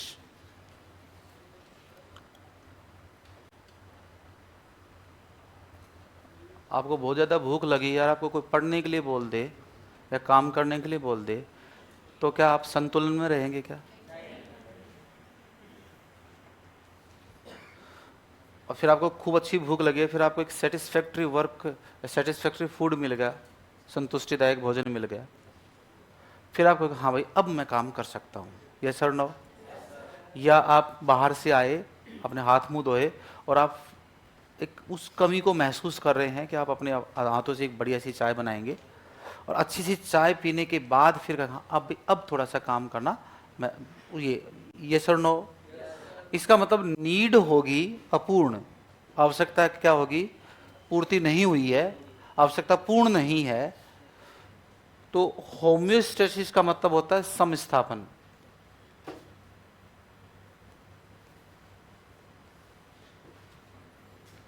समस्थापन या समस्थिति स्थापन बायोलॉजी की टर्म है। आप कमरे में बैठे थे, कमरे की लाइट चली गई, पंखा बंद, पसीना आना शुरू, आप थोड़ी देर के लिए असहज हो जाएंगे, बॉडी में पसीना आ गया, 10 मिनट बाद क्या सेम सिचुएशन रहती है जो पंखा बंद होते हुई थी आपकी मानसिक स्थिति में? धीरे धीरे आप उसी एनवायरनमेंट के अकॉर्डिंग सोचने लगते हैं, नहीं सोचने लगते हैं? और आपकी बॉडी में पसीना आया, फिर हल्की सी थोड़ी भी हवा लगती है तो पसीने से क्या तो ठंड महसूस होती है, और फिर धीरे धीरे आप क्या हो जाते हो? जैसे बुजुर्ग आदमी एसी में नहीं सो पाते हैं, बाहर सो जाएंगे, बिना पंखे के सो जाएंगे। क्यों? क्योंकि वो उसके प्रति एडजस्ट नहीं है। 1-1.5 महीने रखो उसको घर पे, धीरे धीरे उसको एसी के संपर्क में बैठा हो, 1 महीने बाद आदत पड़ जाएगी। अब वो उसके प्रति क्या हो गए हैं? होम्योस्टेसिस में आ गए, यस और नो? आपने ये बहुत नोटिस किया है, पंखे के नीचे बैठे थे, लाइट चली गई, और थोड़ी देर बाद, थोड़ी देर तो क्या रहते हो आप? असहज रहते हो, यस और नो? असहज हो गए फिर धीरे धीरे आप क्या हो जाओगे? उसके प्रति अनुकूलित होंगे कि नहीं होंगे? और वहां पर आप आराम से, अगर आधा घंटे लाइट नहीं आती है तो अब आप कुछ कर भी नहीं सकते। तो आपका ब्रेन क्या करता है? उसके उस सिचुएशन के प्रति एडजस्ट होना सीख लेता है। जैसे ही हम एनवायरनमेंट के अकॉर्डिंग अपने आप को एडजस्ट करते हैं, उसी को क्या कहते हैं? होम्योस्टेसिस। आपको खाने की आवश्यकता है, पेट में खाना नहीं है, तो आप हाइपोस्टेसिस रहेंगे, कम समस्थापन की स्थिति में या अधिक समस्थापन की स्थिति में? कम समस्थापन कहाँ है आप? मीनिंग समझे बात को क्या कह रहा हूं मैं? आप उस स्थिति के अनुकूल हैं या प्रतिकूल हैं जब आवश्यकता की पूर्ति नहीं हुई? प्रतिकूल है ना। तो हाइपो का मतलब क्या होता है? कमी के लिए, मतलब आप में स्थायित्व की क्या है? कमी है उस एनवायरनमेंट के। अरे आपको भूख लगी है और आपको क्या करना है? काम करना है, तो भूख, भोजन की आवश्यकता है, तो आप संतुलित हैं क्या? नहीं है। इसका मतलब आप संतुलन की स्थिति में नहीं है। ये लो, हिंदी में लिख दिया मैंने। हाइपोस्टेसिस का मतलब क्या है? संतुलन की स्थिति में नहीं है। वो तो पर्टिकुलर होम्योस्टेसिस शब्द बताया था मैंने कि लाइट जाती है तो धीरे धीरे हमारा शरीर उस स्थिति के अनुकूल क्या होता है? कंडीशन के अकॉर्डिंग, क्या समान स्थिति के अकॉर्डिंग होने की कोशिश करता है, उसको होम्योस्टेसिस कहते हैं। बट यहां तो आपकी क्या है? नीड अपूर्ण है। नीड अपूर्ण है तो आप संतुलन में नहीं होंगे। तो ये क्या लिख दिया? संतुलन की क्या हो जाएगी? स्थिति में नहीं, या आप लिख सकते हो असंतुलन की स्थिति, असंतुलन की स्थिति। धीरे धीरे आपने तो असंतुलन की स्थिति है तो ड्राइव बोलो उच्च होगा या निम्न होगा? चालक निम्न होगा या उच्च होगा? क्या होगा? उच्च। ड्राइव का मान क्या है? ड्राइव क्या है? भूख। भूख का मान क्या है? ज्यादा। यस और नो? ये इसका आधा चक्र है। क्या है? आधा चक्र है। अब जीव क्या करता है? क्रियाएं करेगा। क्रियाएं करेगा तो क्रियाएं करने से वो अपनी नीड को क्या करेगा? पहले तो चालक को क्या करेगा? शांत। चालक को क्या करेगा? शांत। मतलब चालक क्या हो जाएगा? न्यून। यस? चालक न्यून हो जाएगा तो आपकी नीड भी क्या हो जाएगी? पूर्ण। यस और नो? और नीड पूर्ण हो जाएगी तो आप सम स्थिति में आ गए, संतुलन की स्थिति में आ गए या असंतुलन की स्थिति में? संतुलन की स्थिति में। यस और नो? ठीक है। और संतुलन की स्थिति को बोलते हैं भाई साहब हाइपर होमियोस्टेसिस। लिखने को मैं सिंपल शब्द लिख सकता था, वहां संतुलन में नहीं और यहां संतुलन में है, बट इसके लिए पर्टिकुलर शब्द हैं, हाइपोस्टेसिस और हाइपर स्टेसिस। खाना पूर्ण होते ही आप मोर स्टेबल हो जाएंगे, ज्यादा स्थायित्व के साथ होंगे, अधिक समस्थापन की स्थिति में होते हैं। तो इसके लिए हम क्या करेंगे? समस्थापन यहां था कम और यहां पर क्या हो जाएगा? सम स्थापन बोलो अधिक। यस और नो? और समस्थापन अधिक या क्या लिख सकते हैं? संतुलन की स्थिति। संतुलन की स्थिति में मतलब अब आप कंफर्ट जोन में है कि नहीं है? फिर समय लगेगा, फिर धीरे धीरे बॉडी में एनर्जी खर्च होगी और एनर्जी खर्च होगी तो फिर से किसका मान आ जाएगा? आवश्यकता बढ़ेगी कि नहीं बढ़ेगी? और फिर से आवश्यकता बढ़ेगी तो आप क्या जाओगे? फिर से असहज, फिर आप काम करोगे, फिर आप अपने चालक को शांत करोगे। तो जब हाइपोस्टेटिस होता है तो चालक क्या होता है? उच्च। और जैसे ही आपने खाना क्या किया? कंप्लीट किया, खाना खाया, तो देखो मैंने कल बताया था पेट के अंदर क्या गया? खाना गया। तो धीरे धीरे भूख का मान क्या होगा? कम। और खाने की मात्रा क्या होगी? बढ़ेगी कि नहीं बढ़ेगी? तो नीड पूरी होती है तो चालक नीचे की तरफ जाएगा कि नहीं जाएगा? तो मैंने यहां नीड पूर्ण किया है तो चालक को क्या करना पड़ेगा? शांत। आवश्यकता जैसे जैसे क्या होगी? पूर्ण होगी तो आवश्यकता से संबंधित चालक भी क्या हो जाएगा? मंद बढ़ जाएगा। बच्चे को दूध की आवश्यकता है, ठीक है, तो जैसे शुरू में जो दूध पीने की उसकी कैपेसिटी है, उसकी तीव्रता होती है, वो धीरे धीरे जब वो पेट से भर जाता है, दूध उसका पूर्ण हो जाता है, तो फिर उसके दूध पीने की इच्छा भी खत्म हो जाती है। और इच्छा तो खत्म नहीं होती, वो देखना अपनी मम्मी से दूध पीने के बाद क्या मुंह को मोड़ लेता है। क्यों? आवश्यकता की क्या होगी? पूर्ति होगी। ड्राइव क्या हो गया? शांत। ड्राइव न्यून है ना, तो ड्राइव उत्पन्न करता है, चालक उत्पन्न करता है रुचि को। आपके पास में मिलियंस ऑफ डॉलर हों, करोड़ों रुपए हों, बढ़िया एसी, बढ़िया पूरा एक अच्छी कोठी है, नौकर चाकर काम कर रहे हैं, आप सुबह लेट उठे, 8-9 बजे, 9 बजे के आसपास उठे और कोई बहुत सुंदर पतले हाथ ऑरेंज जूस लेकर आपको उठाए, उठिए साहब, तुम यहाँ सेकंड गेट की तैयारी करने आओगे क्या? कह रहा नो। कितना जोर से बोला। इसका मीनिंग समझे आप?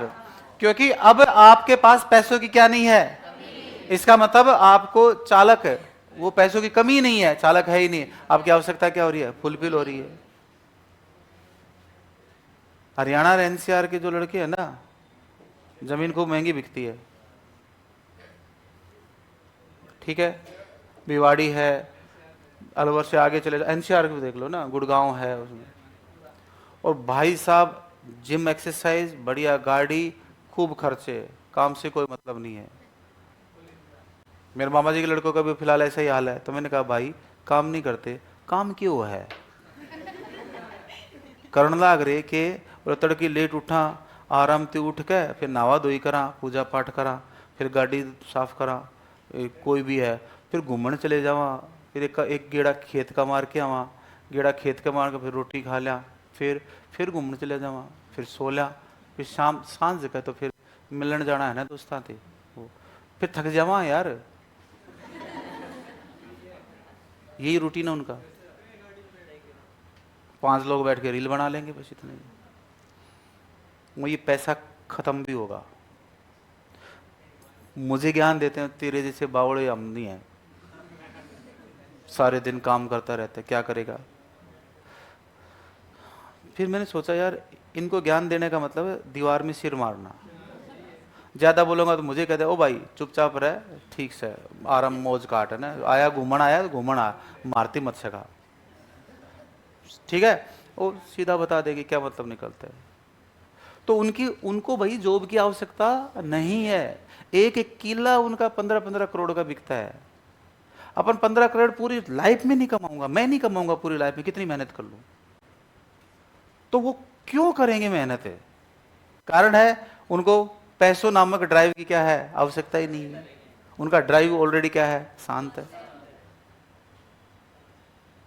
हालांकि उनको वो सेटिस्फेक्शन कभी नहीं मिलेगा जो आप कमाई मेहनत करके कमाते, उन पैसों को खर्च करके जो सेटिस्फेक्शन आता है ना, वो सेटिस्फेक्शन जमीन के पैसों से कभी नहीं मिलता है, ये पक्की बात है। हाँ, उतनी ही जमीन की आप उतनी जमीन ले लो, बचे तो पैसों को खर्च कर लो, वरना अपना धंधा करो और पैसों को बढ़ाओ, तब तो सेटिस्फेक्शन है। अगर आप केवल जमीन के पैसे पे खर्च कर रहे हो ना भाई साहब, मौज काट रहे हो, तो बहुत मुश्किल है। थोड़े दिनों बाद कहीं बैठे होंगे, दारू पी के लड़ाई कर लेंगे, गोली चला देंगे, फिर वो तिहाड़ में जाएंगे, हम जैसे मिलने जाएंगे उनसे,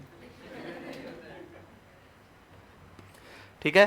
तो ये भाई साहब नीड हाइपोस्टेसिस, हाइपो का मतलब होता है कम, और हाइपर का मतलब क्या आता है, ज्यादा। यहां अधिक संतुलन की स्थिति है, यहां संतुलन की स्थिति क्या है, कम है। इस बीच में यहां पर ये दो हो गए, एक कमी और एक क्या है, अधिकता। यहां आवश्यकता की कमी है, यहां आवश्यकता की पूर्णता है। यहां ड्राइव तेज है, यहां ड्राइव क्या है, कम है। यही होता है आपका हल का आवश्यकता चक्र। बनाओ इसको।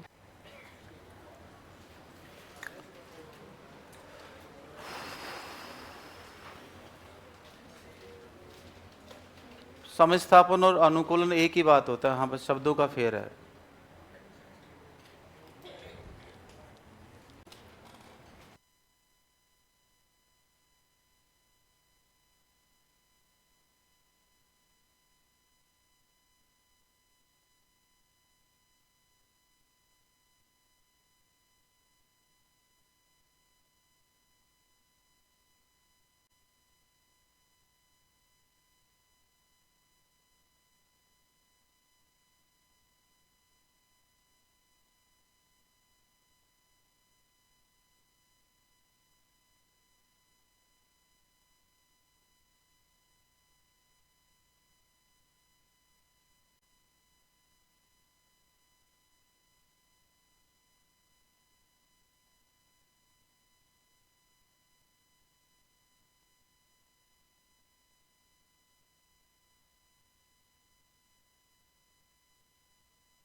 बन गया भाई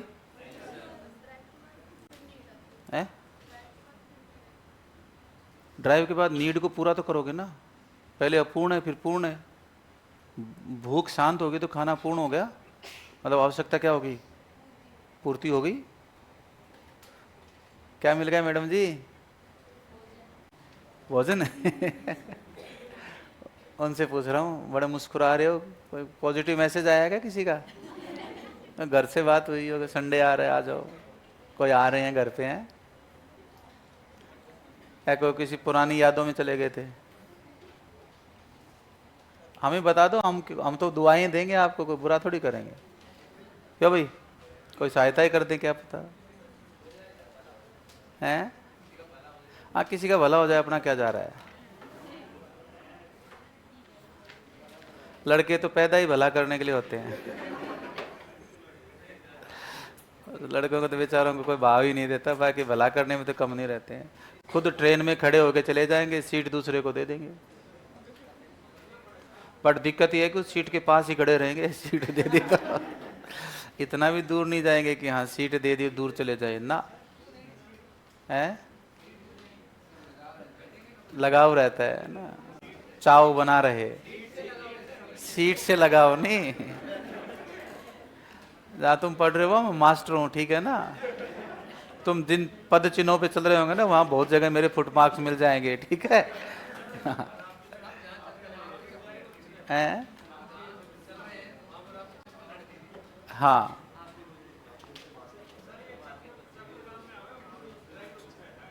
क्या रहा है? हाँ, ड्राई उच्च रहता है बट ही मारते फिरते हो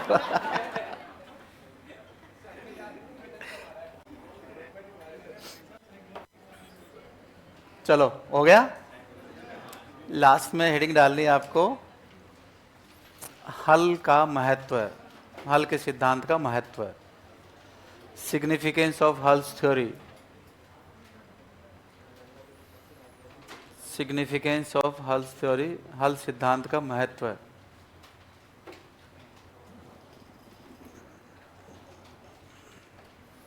ठीक है, लिखो। अब एक बात बताओ मेरे को, अगर आप कक्षा में पढ़ा रहे हो तो आप कैसे पाठ्यक्रम की आपको आवश्यकता होगी कि जो बच्चे के उद्देश्यों को क्या करे। इसका मतलब पाठ्यक्रम निर्माण करते समय इस बात का ध्यान रखा जाए कि वह पाठ्यक्रम बच्चे की आवश्यकताओं को क्या करे, फुलफिल करे, पूरा करे। नंबर 2, अब पढ़ाते समय ऐसी शिक्षण विधि का, ऐसी शिक्षण सहायक सामग्री का, है ना, और ऐसी शिक्षण सामग्री का चयन करेंगे जो बच्चे की आवश्यकताओं को क्या करे, पूरा करे। 2, नंबर 3, आप एक ऐसे वातावरण का निर्माण करेंगे, सारों को दबा ले एक बार, फिर बंद कर दे, फील आ गया? ठीक है। अब आप पढ़ाते समय कक्ष के दौरान एक सकारात्मक वातावरण का क्या करते हैं, निर्माण करते हैं, ताकि उद्देश्य प्राप्ति में क्या हो, सहायता हो। ये सारे फैक्टर क्या कहते हैं, पाठ्यक्रम निर्माण में, शिक्षण विधि निर्माण में, शिक्षण विधि के चयन में, शिक्षण सहायक सामग्री के चयन में, शिक्षण अद्यतन सामग्री के चयन में, और जितने भी आपके वातावरणीय कारक हैं उनका चयन आप इस प्रकार से करते हैं ताकि वो आपके उद्देश्यों की प्राप्ति में, आवश्यकता की पूर्ति में क्या हो, सहायक हो। ये हल की थ्योरी का महत्व है। मतलब आपको एनवायरनमेंट ऐसा बनाना है, वो एनवायरनमेंट आपके उद्देश्य प्राप्ति में क्या हो, सहायक होना। ओवरऑल हमें किस चीज़ का काम करना है, आवश्यकता की पूर्ति करनी है। अब आवश्यकता की पूर्ति के लिए आप पॉजिटिव एनवायरनमेंट बनाएंगे तो जल्दी आवश्यकता की पूर्ति हो जाएगी, अदरवाइज फिर वो IR आ जाएगा, है ना, क्योंकि एनवायरनमेंट अगर नेगेटिव होगा तो आप पे क्या डालेगा, प्रभाव डालेगा, उस चीज़ का फर्क है आपका। तो लिखें, पाठ्यक्रम निर्माण के समय, टॉपिक पता नहीं कौन सा है, ध्यान नहीं, क्या है टॉपिक, हल सिद्धांत का महत्व है। ठीक है, अभी लिखवाया, 2-3 बार बोल के गया था। लिखो, पाठ्यक्रम निर्माण करते समय इस बात का ध्यान रखा जाए, इस बात का ध्यान रखा जाए कि पाठ्यक्रम बालक की आवश्यकताओं को पाठ्यक्रम बालक की आवश्यकताओं को पूरा करने वाला हो।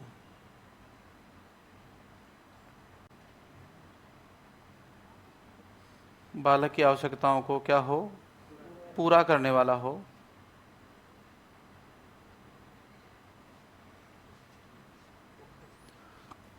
फिर लिखें शिक्षण विधि व शिक्षण सहायक सामग्री। नेक्स्ट लाइन में शिक्षण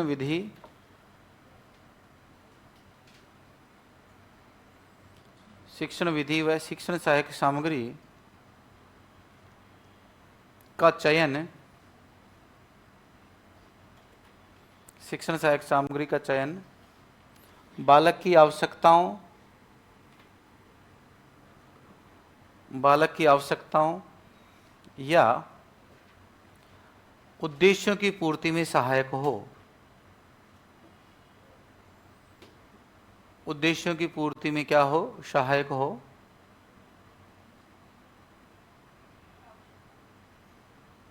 उद्देश्य पूर्ति में क्या हो? सहायक हो। फिर लिखो ऐसा सकारात्मक वातावरण तैयार किया जाए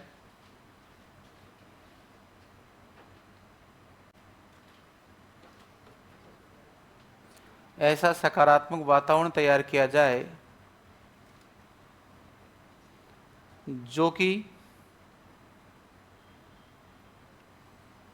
कि आवश्यकताओं की पूर्ति में सहायक हो।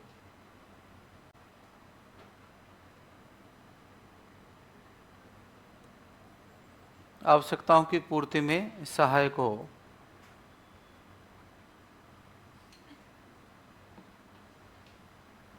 फिर नोट डाल के लिखें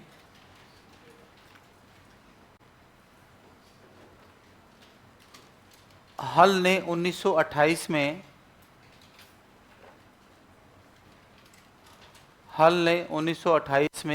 मनुष्य की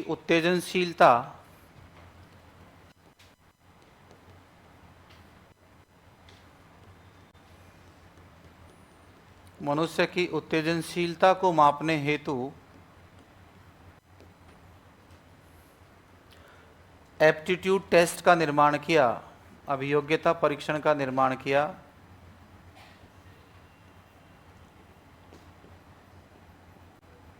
एप्टीट्यूड टेस्ट का निर्माण किया तथा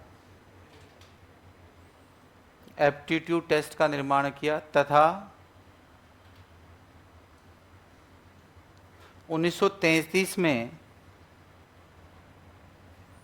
1933 में, ठीक है, 1933 में विस्कॉन्सिन, हाँ यूनिवर्सिटी का नाम है ये, विस्कॉन्सिन लेथ टेस्ट का निर्माण किया।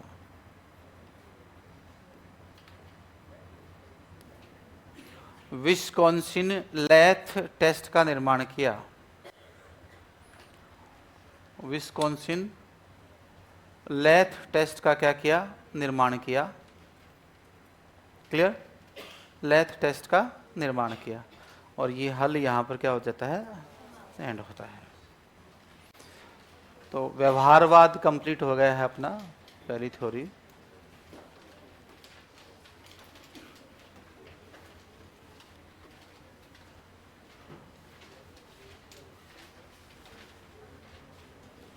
ओके, अब आप हेडिंग डालो सामाजिक अधिगम सिद्धांत।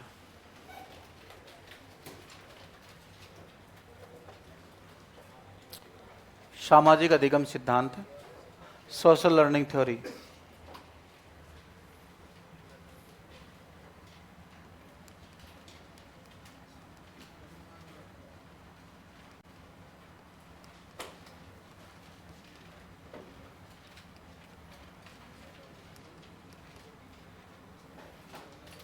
सामाजिक अधिगम सिद्धांत, social learning theory. Okay, Albert बांडुरा और वाल्टर। ओके, तो ये आ जाएगा अल्बर्ट बांडुरा एवं वाल्टर। देखो बांडुरा ये कहते हैं कि बालक अनुकरण से सीखता है। किससे सीखता है? कॉपिंग, है ना, इमिटेशन से सीखता है। लेकिन बालक को ये नहीं पता कि कौन से व्यवहार का अनुकरण करना है, कौन से व्यवहार का क्या करना है, अनुकरण करना है, ये उसे नहीं पता। बालक के सामने अगर आप गलत व्यवहार प्रस्तुत करेंगे तो गलत सीख लेगा, सही करेंगे सही सीख लेगा। पूजा पाठ करते हैं, आप पूजा पाठ करना सीख जाएगा, चाहे उसका मीनिंग नहीं पता हो उसको, इसका मतलब क्या है, और ऐसा कर लेगा। और अगर आप गाली गलौज देते हैं तो गाली गलौज देने लग जाएगा। दैट मीन्स अगर आपने बच्चे के सामने पॉजिटिव बिहेव रखा उसको सीख लेगा, नेगेटिव बिहेव रखा उसको भी सीख लेता है। बच्चा खतरनाक कॉपी कैटर होता है, उसका आधार बन जाता है बचपन में देखकर सीखना, कॉपी करना, और तुरंत वैसे ही करके देखेगा। इस बात का ध्यान रखें। इसलिए बच्चे के सामने ऐसा कोई कृत्य कांड न किया जाए कि बच्चा जाकर, आप बैठे हैं और वहीं आपके पिताजी बैठे हैं और बच्चा जाके कहते दादाजी दादाजी आज तो और सारे की सारी बात वो यूं को यूं टिका दे जैसा उसने देखा है वो, और फिर आप नीची नजरें झुकाकर बात करो कि क्या मतलब निकलता है। उससे बेटर ये है, ध्यान रखें कि बच्चे बैठे हैं, इस बात का विशेष ध्यान रखा जाए। व्याख्या मत करो, समझ गए आप लोग? ठीक है। तो समाज का नैतिक दायित्व बनता है, समाज का नैतिक दायित्व बनता है, ये एक एथिकल ड्यूटी है कि बालक के समक्ष ऐसा आदर्श व्यवहार प्रस्तुत किया जाए, आइडियल आदर्श व्यवहार प्रस्तुत किया जाए कि बालक उस व्यवहार को क्या कर सके, सीख सके। इसका मतलब यह हुआ समाज द्वारा स्वीकृत या मान्य, जिसको सोसाइटी ने क्या दे रखी है, परमिशन, परमिसेबल बिहेव, जिसको सोसाइटी ने क्या दे रखी है, परमिशन दे रखी है, समाज द्वारा स्वीकृत या क्या मान्य व्यवहार को अपनाना,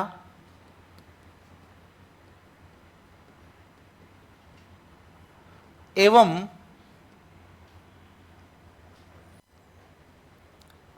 अमान्य जो परमिसेबल नहीं है, अमान्य या अस्वीकृत, इसको ग्राह्य भी बोल देते हैं। अमान्य या क्या, अस्वीकृत या ग्राह्य, सॉरी ग्राह्य तो ऊपर वाला हो जाएगा ना, अस्वीकृत या क्या त्याज्य, जिसको त्यागा जाए, त्याजनी योग्य है ना, त्याज्य व्यवहार को, अस्वीकृत व्यवहार को त्यागना या छोड़ देना सामाजिक अधिगम कहलाता है। ठीक है। अल्बर्ट बंडूरा, इनका मूल स्थान क्या है, कनाडा, बाद में कहाँ आकर रहने लग गए, अमेरिका, तो दोनों नाम आ जाते हैं, कोई दिक्कत नहीं है। मूल निवासी कनाडा से हैं और कार्यस्थल क्या रहा है, अमेरिका। क्लियर। 1961 टू 62 में इन्होंने अपने बेटे अल्बर्ट के बीच दोस्तों को एक समूह में बनाकर अध्ययन करना शुरू किया।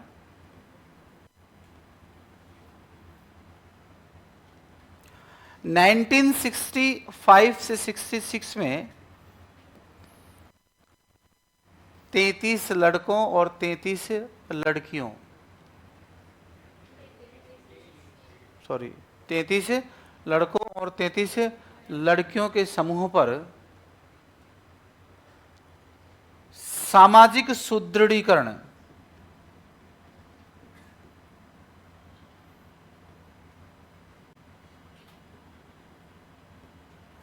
सामाजिक सुदृढ़ीकरण, ये 20 बच्चों के समूह पर पहले बच्चे कितने थे? 96। कितने बच्चे थे? 96 बच्चे थे, ठीक है। फिर उनमें से कितने 72 का सिलेक्शन किया और लास्ट में कितने का किया? 20 का। फिर हाँ, और कौन सा प्रयोग किया था? BO, बोबो doll, it's not baby doll, maximum किताबों में, और टीचर इसको क्या बोलते हैं? Baby doll. बेबी डॉल नहीं है, इट्स BO, बोबो डॉल एक्सपेरिमेंट। ठीक है, बुरा लगता है बहुत, एक सिंपल चीज को भी लोग गलत बोल देते हैं ना, कि फिर ऐसा कहते हैं यार कि या तो इसने कुछ पढ़ा ही नहीं है, या फिर सेल्फ मेड साइकोलॉजी बना रखी है, इसने खुद की साइकोलॉजी बना दी है, साइकोलॉजी का तो कबाड़ा कर रखा है।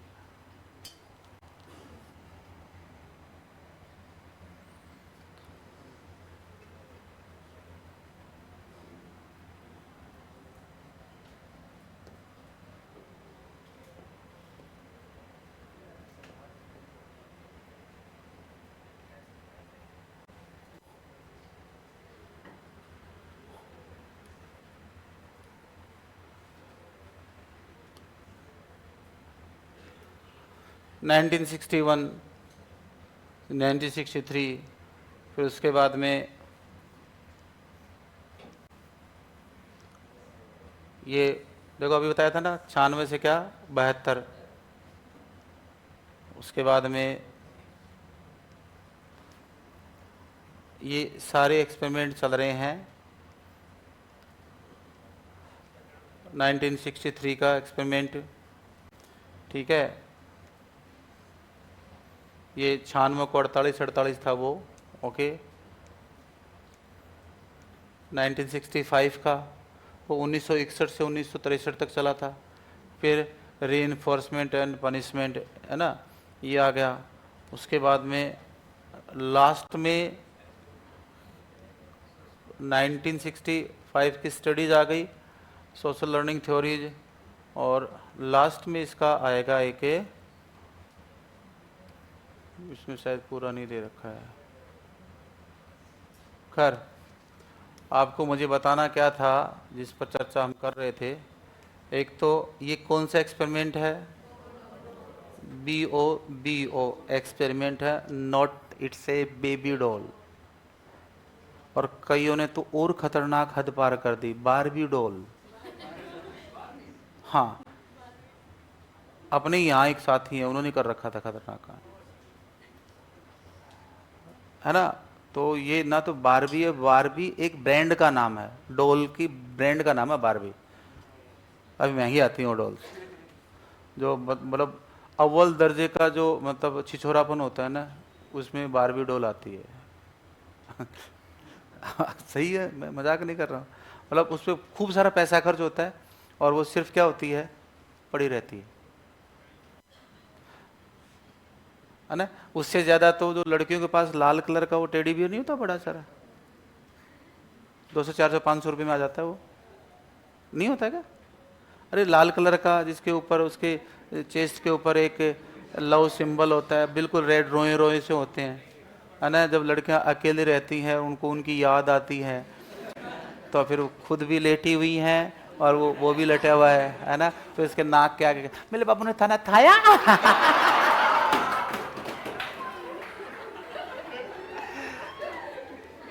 तो बात करती है उससे।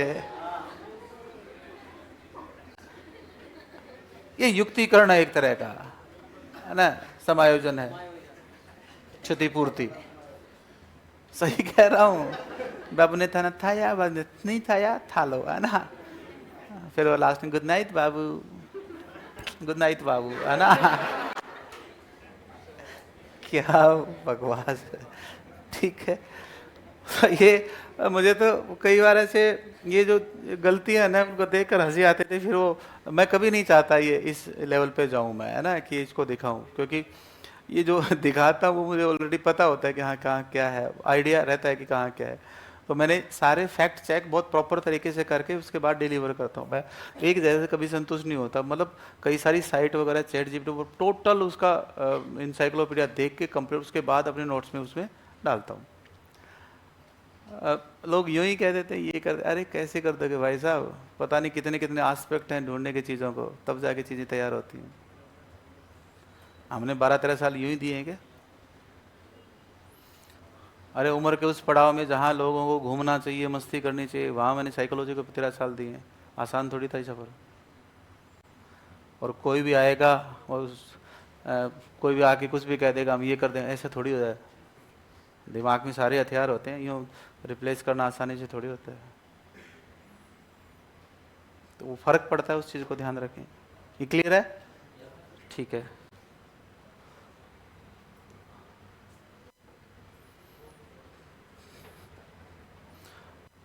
तो 96 से 72 थे, 72 से क्या हो गए?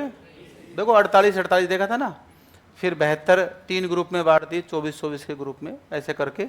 और प्रयोग क्या किया, और ये 1961-62 तक चला था ये प्रयोग, 2 साल तक चला था, बोबोडोल प्रयोग कहा इसको।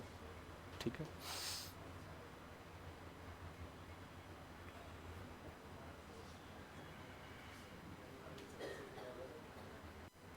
ओके। 1965-66 में ये मतलब 33-33 सामाजिक सुदृढ़ीकरण प्रयोग किया गया था, इस चीज को ध्यान रखें। और 1977 में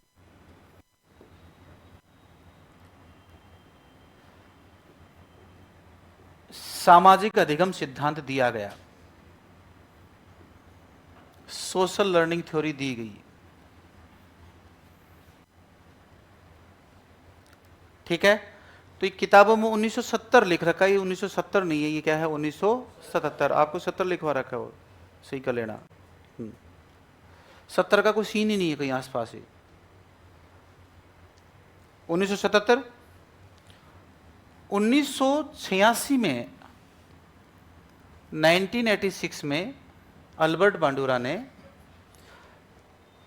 प्रयोग से यह सिद्ध किया कि जो अनुकरण होता है वो हमारे परसेप्शन से होता है, इंद्रियों से होता है। नहीं समझे बात को? आप किसी चीज को देखोगे तभी तो आप क्या कर सकते हो, कॉपी कर सकते हो ना। इसका मतलब जो कॉपी कर रहे हो वो कहां गया है, दिमाग में, और जो गया है वो परसेप्शन के माध्यम से गया, प्रत्यक्षीकरण के माध्यम गया, वहां जाके एक स्कीमा बनी है।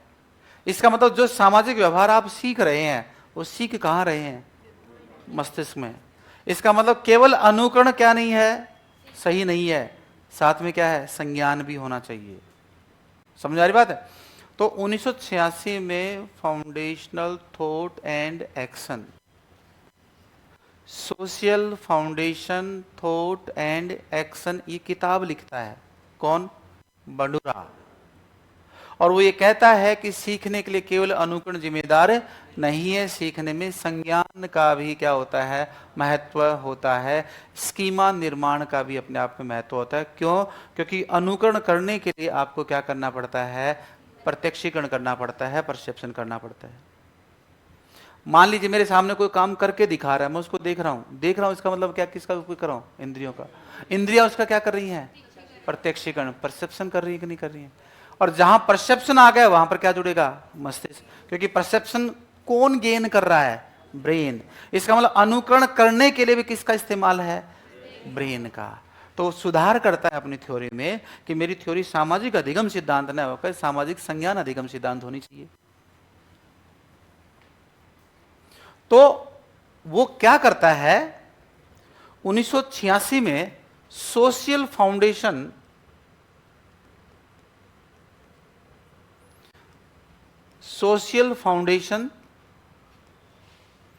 Of thought and action, thoughts and क्या, एक्शन, इस पुस्तक में अपने सामाजिक अधिगम सिद्धांत का नाम बदलकर सामाजिक संज्ञान अधिगम सिद्धांत करता है। सामाजिक संज्ञान अधिगम सिद्धांत। देखो, एक है सामाजिक सांस्कृतिक अधिगम सिद्धांत, वो वाइगोत्स्की का है। सोशियो कल्चरल कंस्ट्रक्शनिज्म, सामाजिक संज्ञान निर्मितवाद या सांस्कृतिक सामाजिक निर्मितवाद, वो किसका है? लेव सिमकोविच वाइगोत्स्की का। वो डेवलपमेंट थ्योरी में आएगा। और यहां पर सामाजिक संज्ञान अधिगम, देखो संज्ञान अधिगम सिद्धांत लिख रहा हूं, और वहां पर क्या है? सोशियो कल्चर, सामाजिक सांस्कृतिक विकासवाद है। वो क्या है? विकासवाद में थ्योरी है। बहुत सारे लोग तो जीन पियाजे को कहां पढ़ा रहे हैं? अधिगम के साथ पढ़ा रहे हैं, जबकि जीन पियाजे की विकास की थ्योरी है, डेवलपमेंट थ्योरी होती है। संज्ञानवाद वो क्या है? विकासात्मक सिद्धांत है, ना कि अधिगम सिद्धांत है। तो डेवलपमेंट थ्योरी में आएगा वो। ठीक है, तो यहां पर क्या नाम दिया? सामाजिक संज्ञान अधिगम सिद्धांत। कब दिया ये? और सोशल लर्निंग थ्योरी कब दी? और 1900, ये फिर आपको मैं इसमें रनिंग में लिखवा दूंगा जो भी है।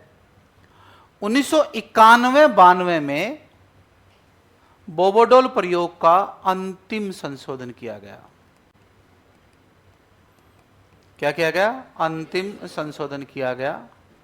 तो ये इंट्रोडक्शन पार्ट हो गया किसका? सामाजिक अधिगम सिद्धांत का। कल फिर इसके प्रयोग पढ़ेंगे, जो कितने सोपान है और कितने तत्व होते हैं वो।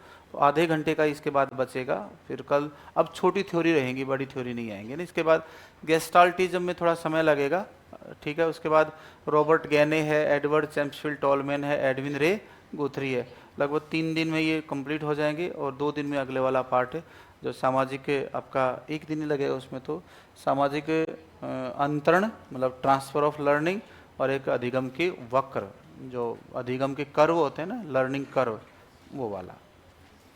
एक टॉपिक शायद ग्रेड 2 में दे रखा है, अधिगम की शैलियाँ, है ना, वो अलग से वो करवा देंगे, दोनों को सारों करवा देंगे।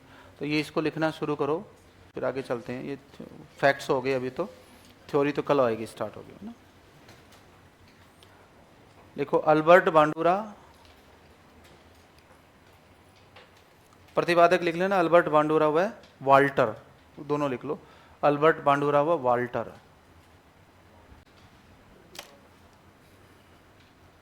अल्बर्ट बांडुरा व वाल्टर लिख लिया? इसमें लिखो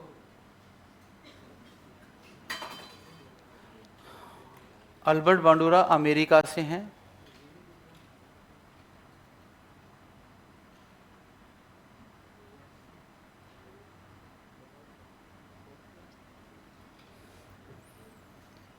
कल आरएस मेंस का रिजल्ट आ गया ना?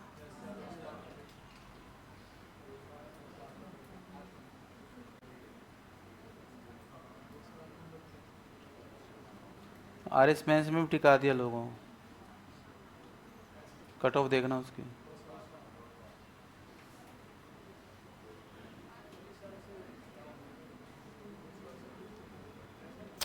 लिखो कहाँ से हैं? अमेरिका से हैं। फिर लिखें, बांडुरा का मानना है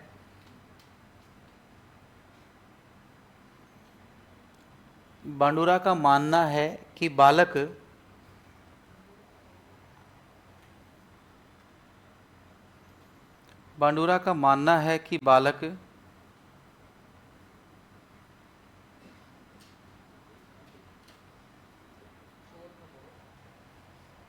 अनुकरण से सीखता है,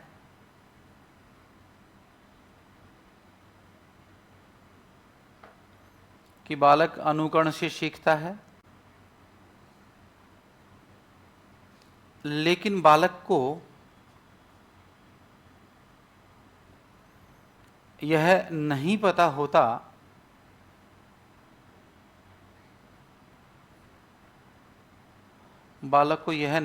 होता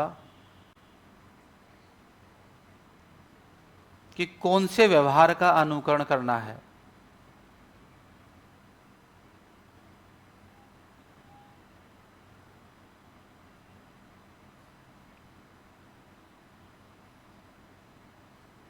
कौन से व्यवहार का अनुकरण करना होता है?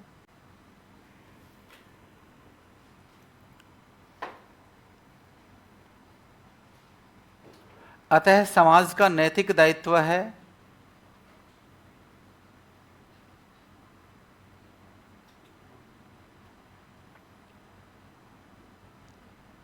समाज का नैतिक दायित्व है कि वह आदर्श व्यवहार प्रतिमान प्रस्तुत करे।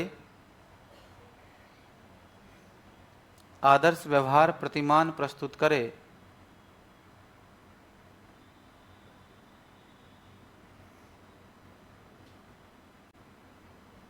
आदर्श व्यवहार प्रतिमान प्रस्तुत करे जिससे बालक आदर्श व्यवहार को सीख सके।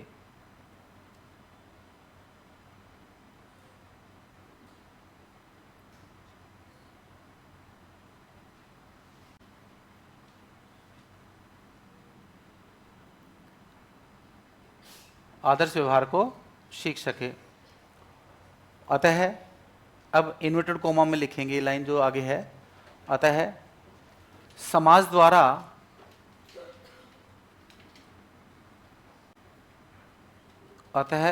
द्वारा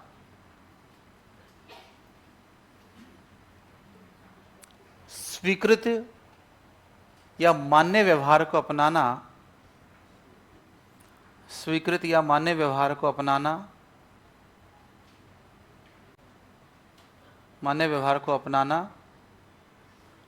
और अमान्य व्यवहार को त्यागना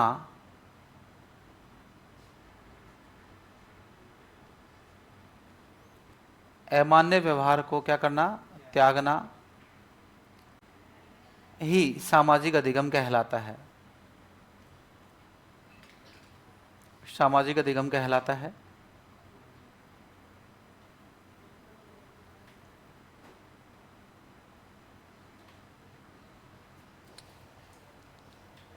फिर एक हेडिंग डाले, सामाजिक अधिगम सिद्धांत के नाम।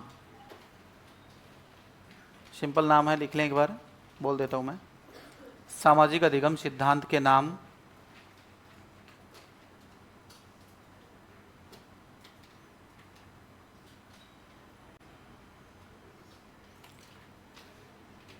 पहला लिखो सामाजिक अनुकरणवाद। सामाजिक अनुकरणवाद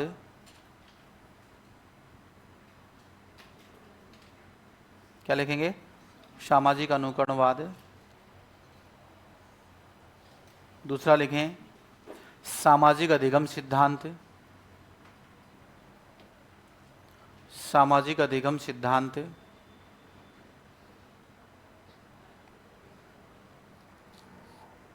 लिख लिया? फिर है सामाजिक प्रतिदर्शनात्मक सिद्धांत। सामाजिक प्रतिदर्शनात्मक सिद्धांत। प्रतिदर्श मॉडल होता है, प्रतिदर्शनात्मक सिद्धांत। नेक्स्ट लाइन में लिखोगे सामाजिक निदर्शनात्मक। निदर्श, सामाजिक निदर्शनात्मक, सामाजिक निदर्शनात्मक सिद्धांत।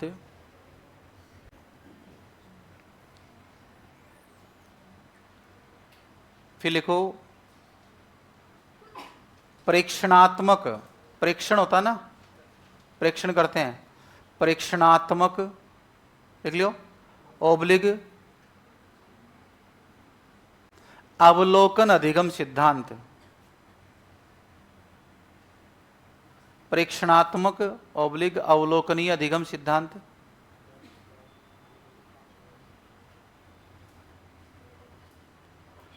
अंग्रेजी में लिखेंगे social modelling theory of learning. Social modelling theory of learning.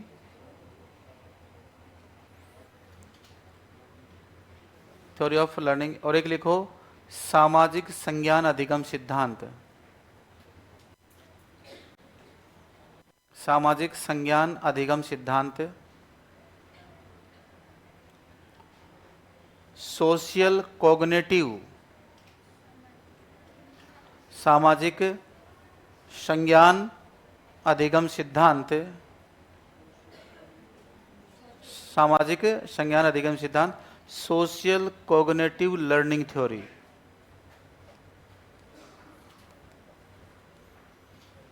Social cognitive learning theory. फिर लिखें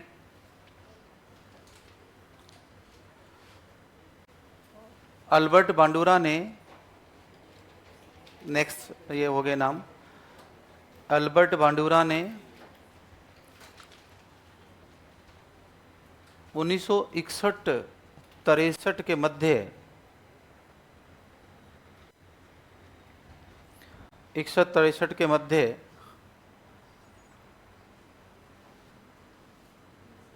अल्बर्ट के 20 दोस्तों के समूह पर, अल्बर्ट के 20 दोस्तों के क्या समूह पर, 20 दोस्तों के क्या समूह पर, लिख लिया, बोबोडोल प्रयोग किया। बोबोडोल प्रयोग किया।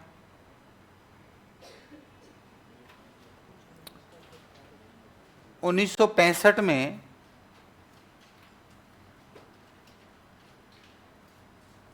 1965 में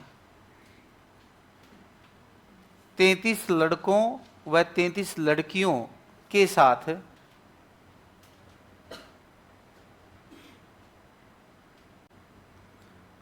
33 लड़कियों के साथ बोबोडोल प्रयोग को, बोबोडोल प्रयोग को सामाजिक सुदृढ़ीकरण के रूप में दोबारा से किया।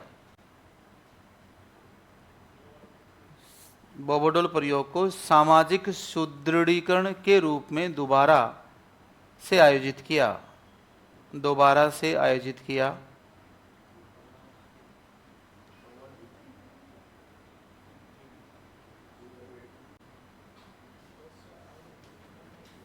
कर दिया। 1977 में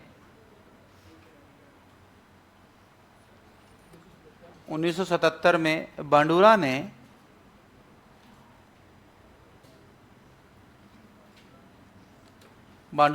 अपना सामाजिक अधिगम सिद्धांत प्रस्तुत किया। बांडुरा ने अपना सामाजिक अधिगम सिद्धांत प्रस्तुत किया।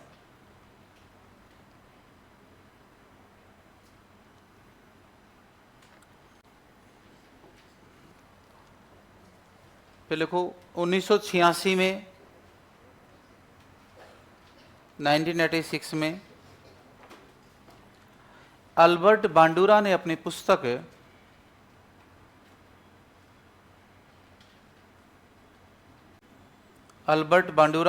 पुस्तक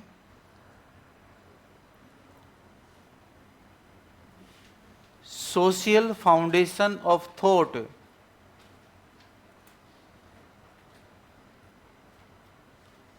social foundation of thoughts and action, social foundation of क्या थॉट एंड एक्शन में सामाजिक अधिगम सिद्धांत,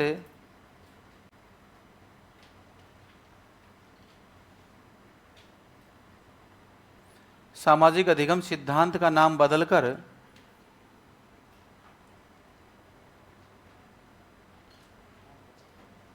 सामाजिक अधिगम सिद्धांत का नाम बदलकर सामाजिक संज्ञान अधिगम सिद्धांत किया।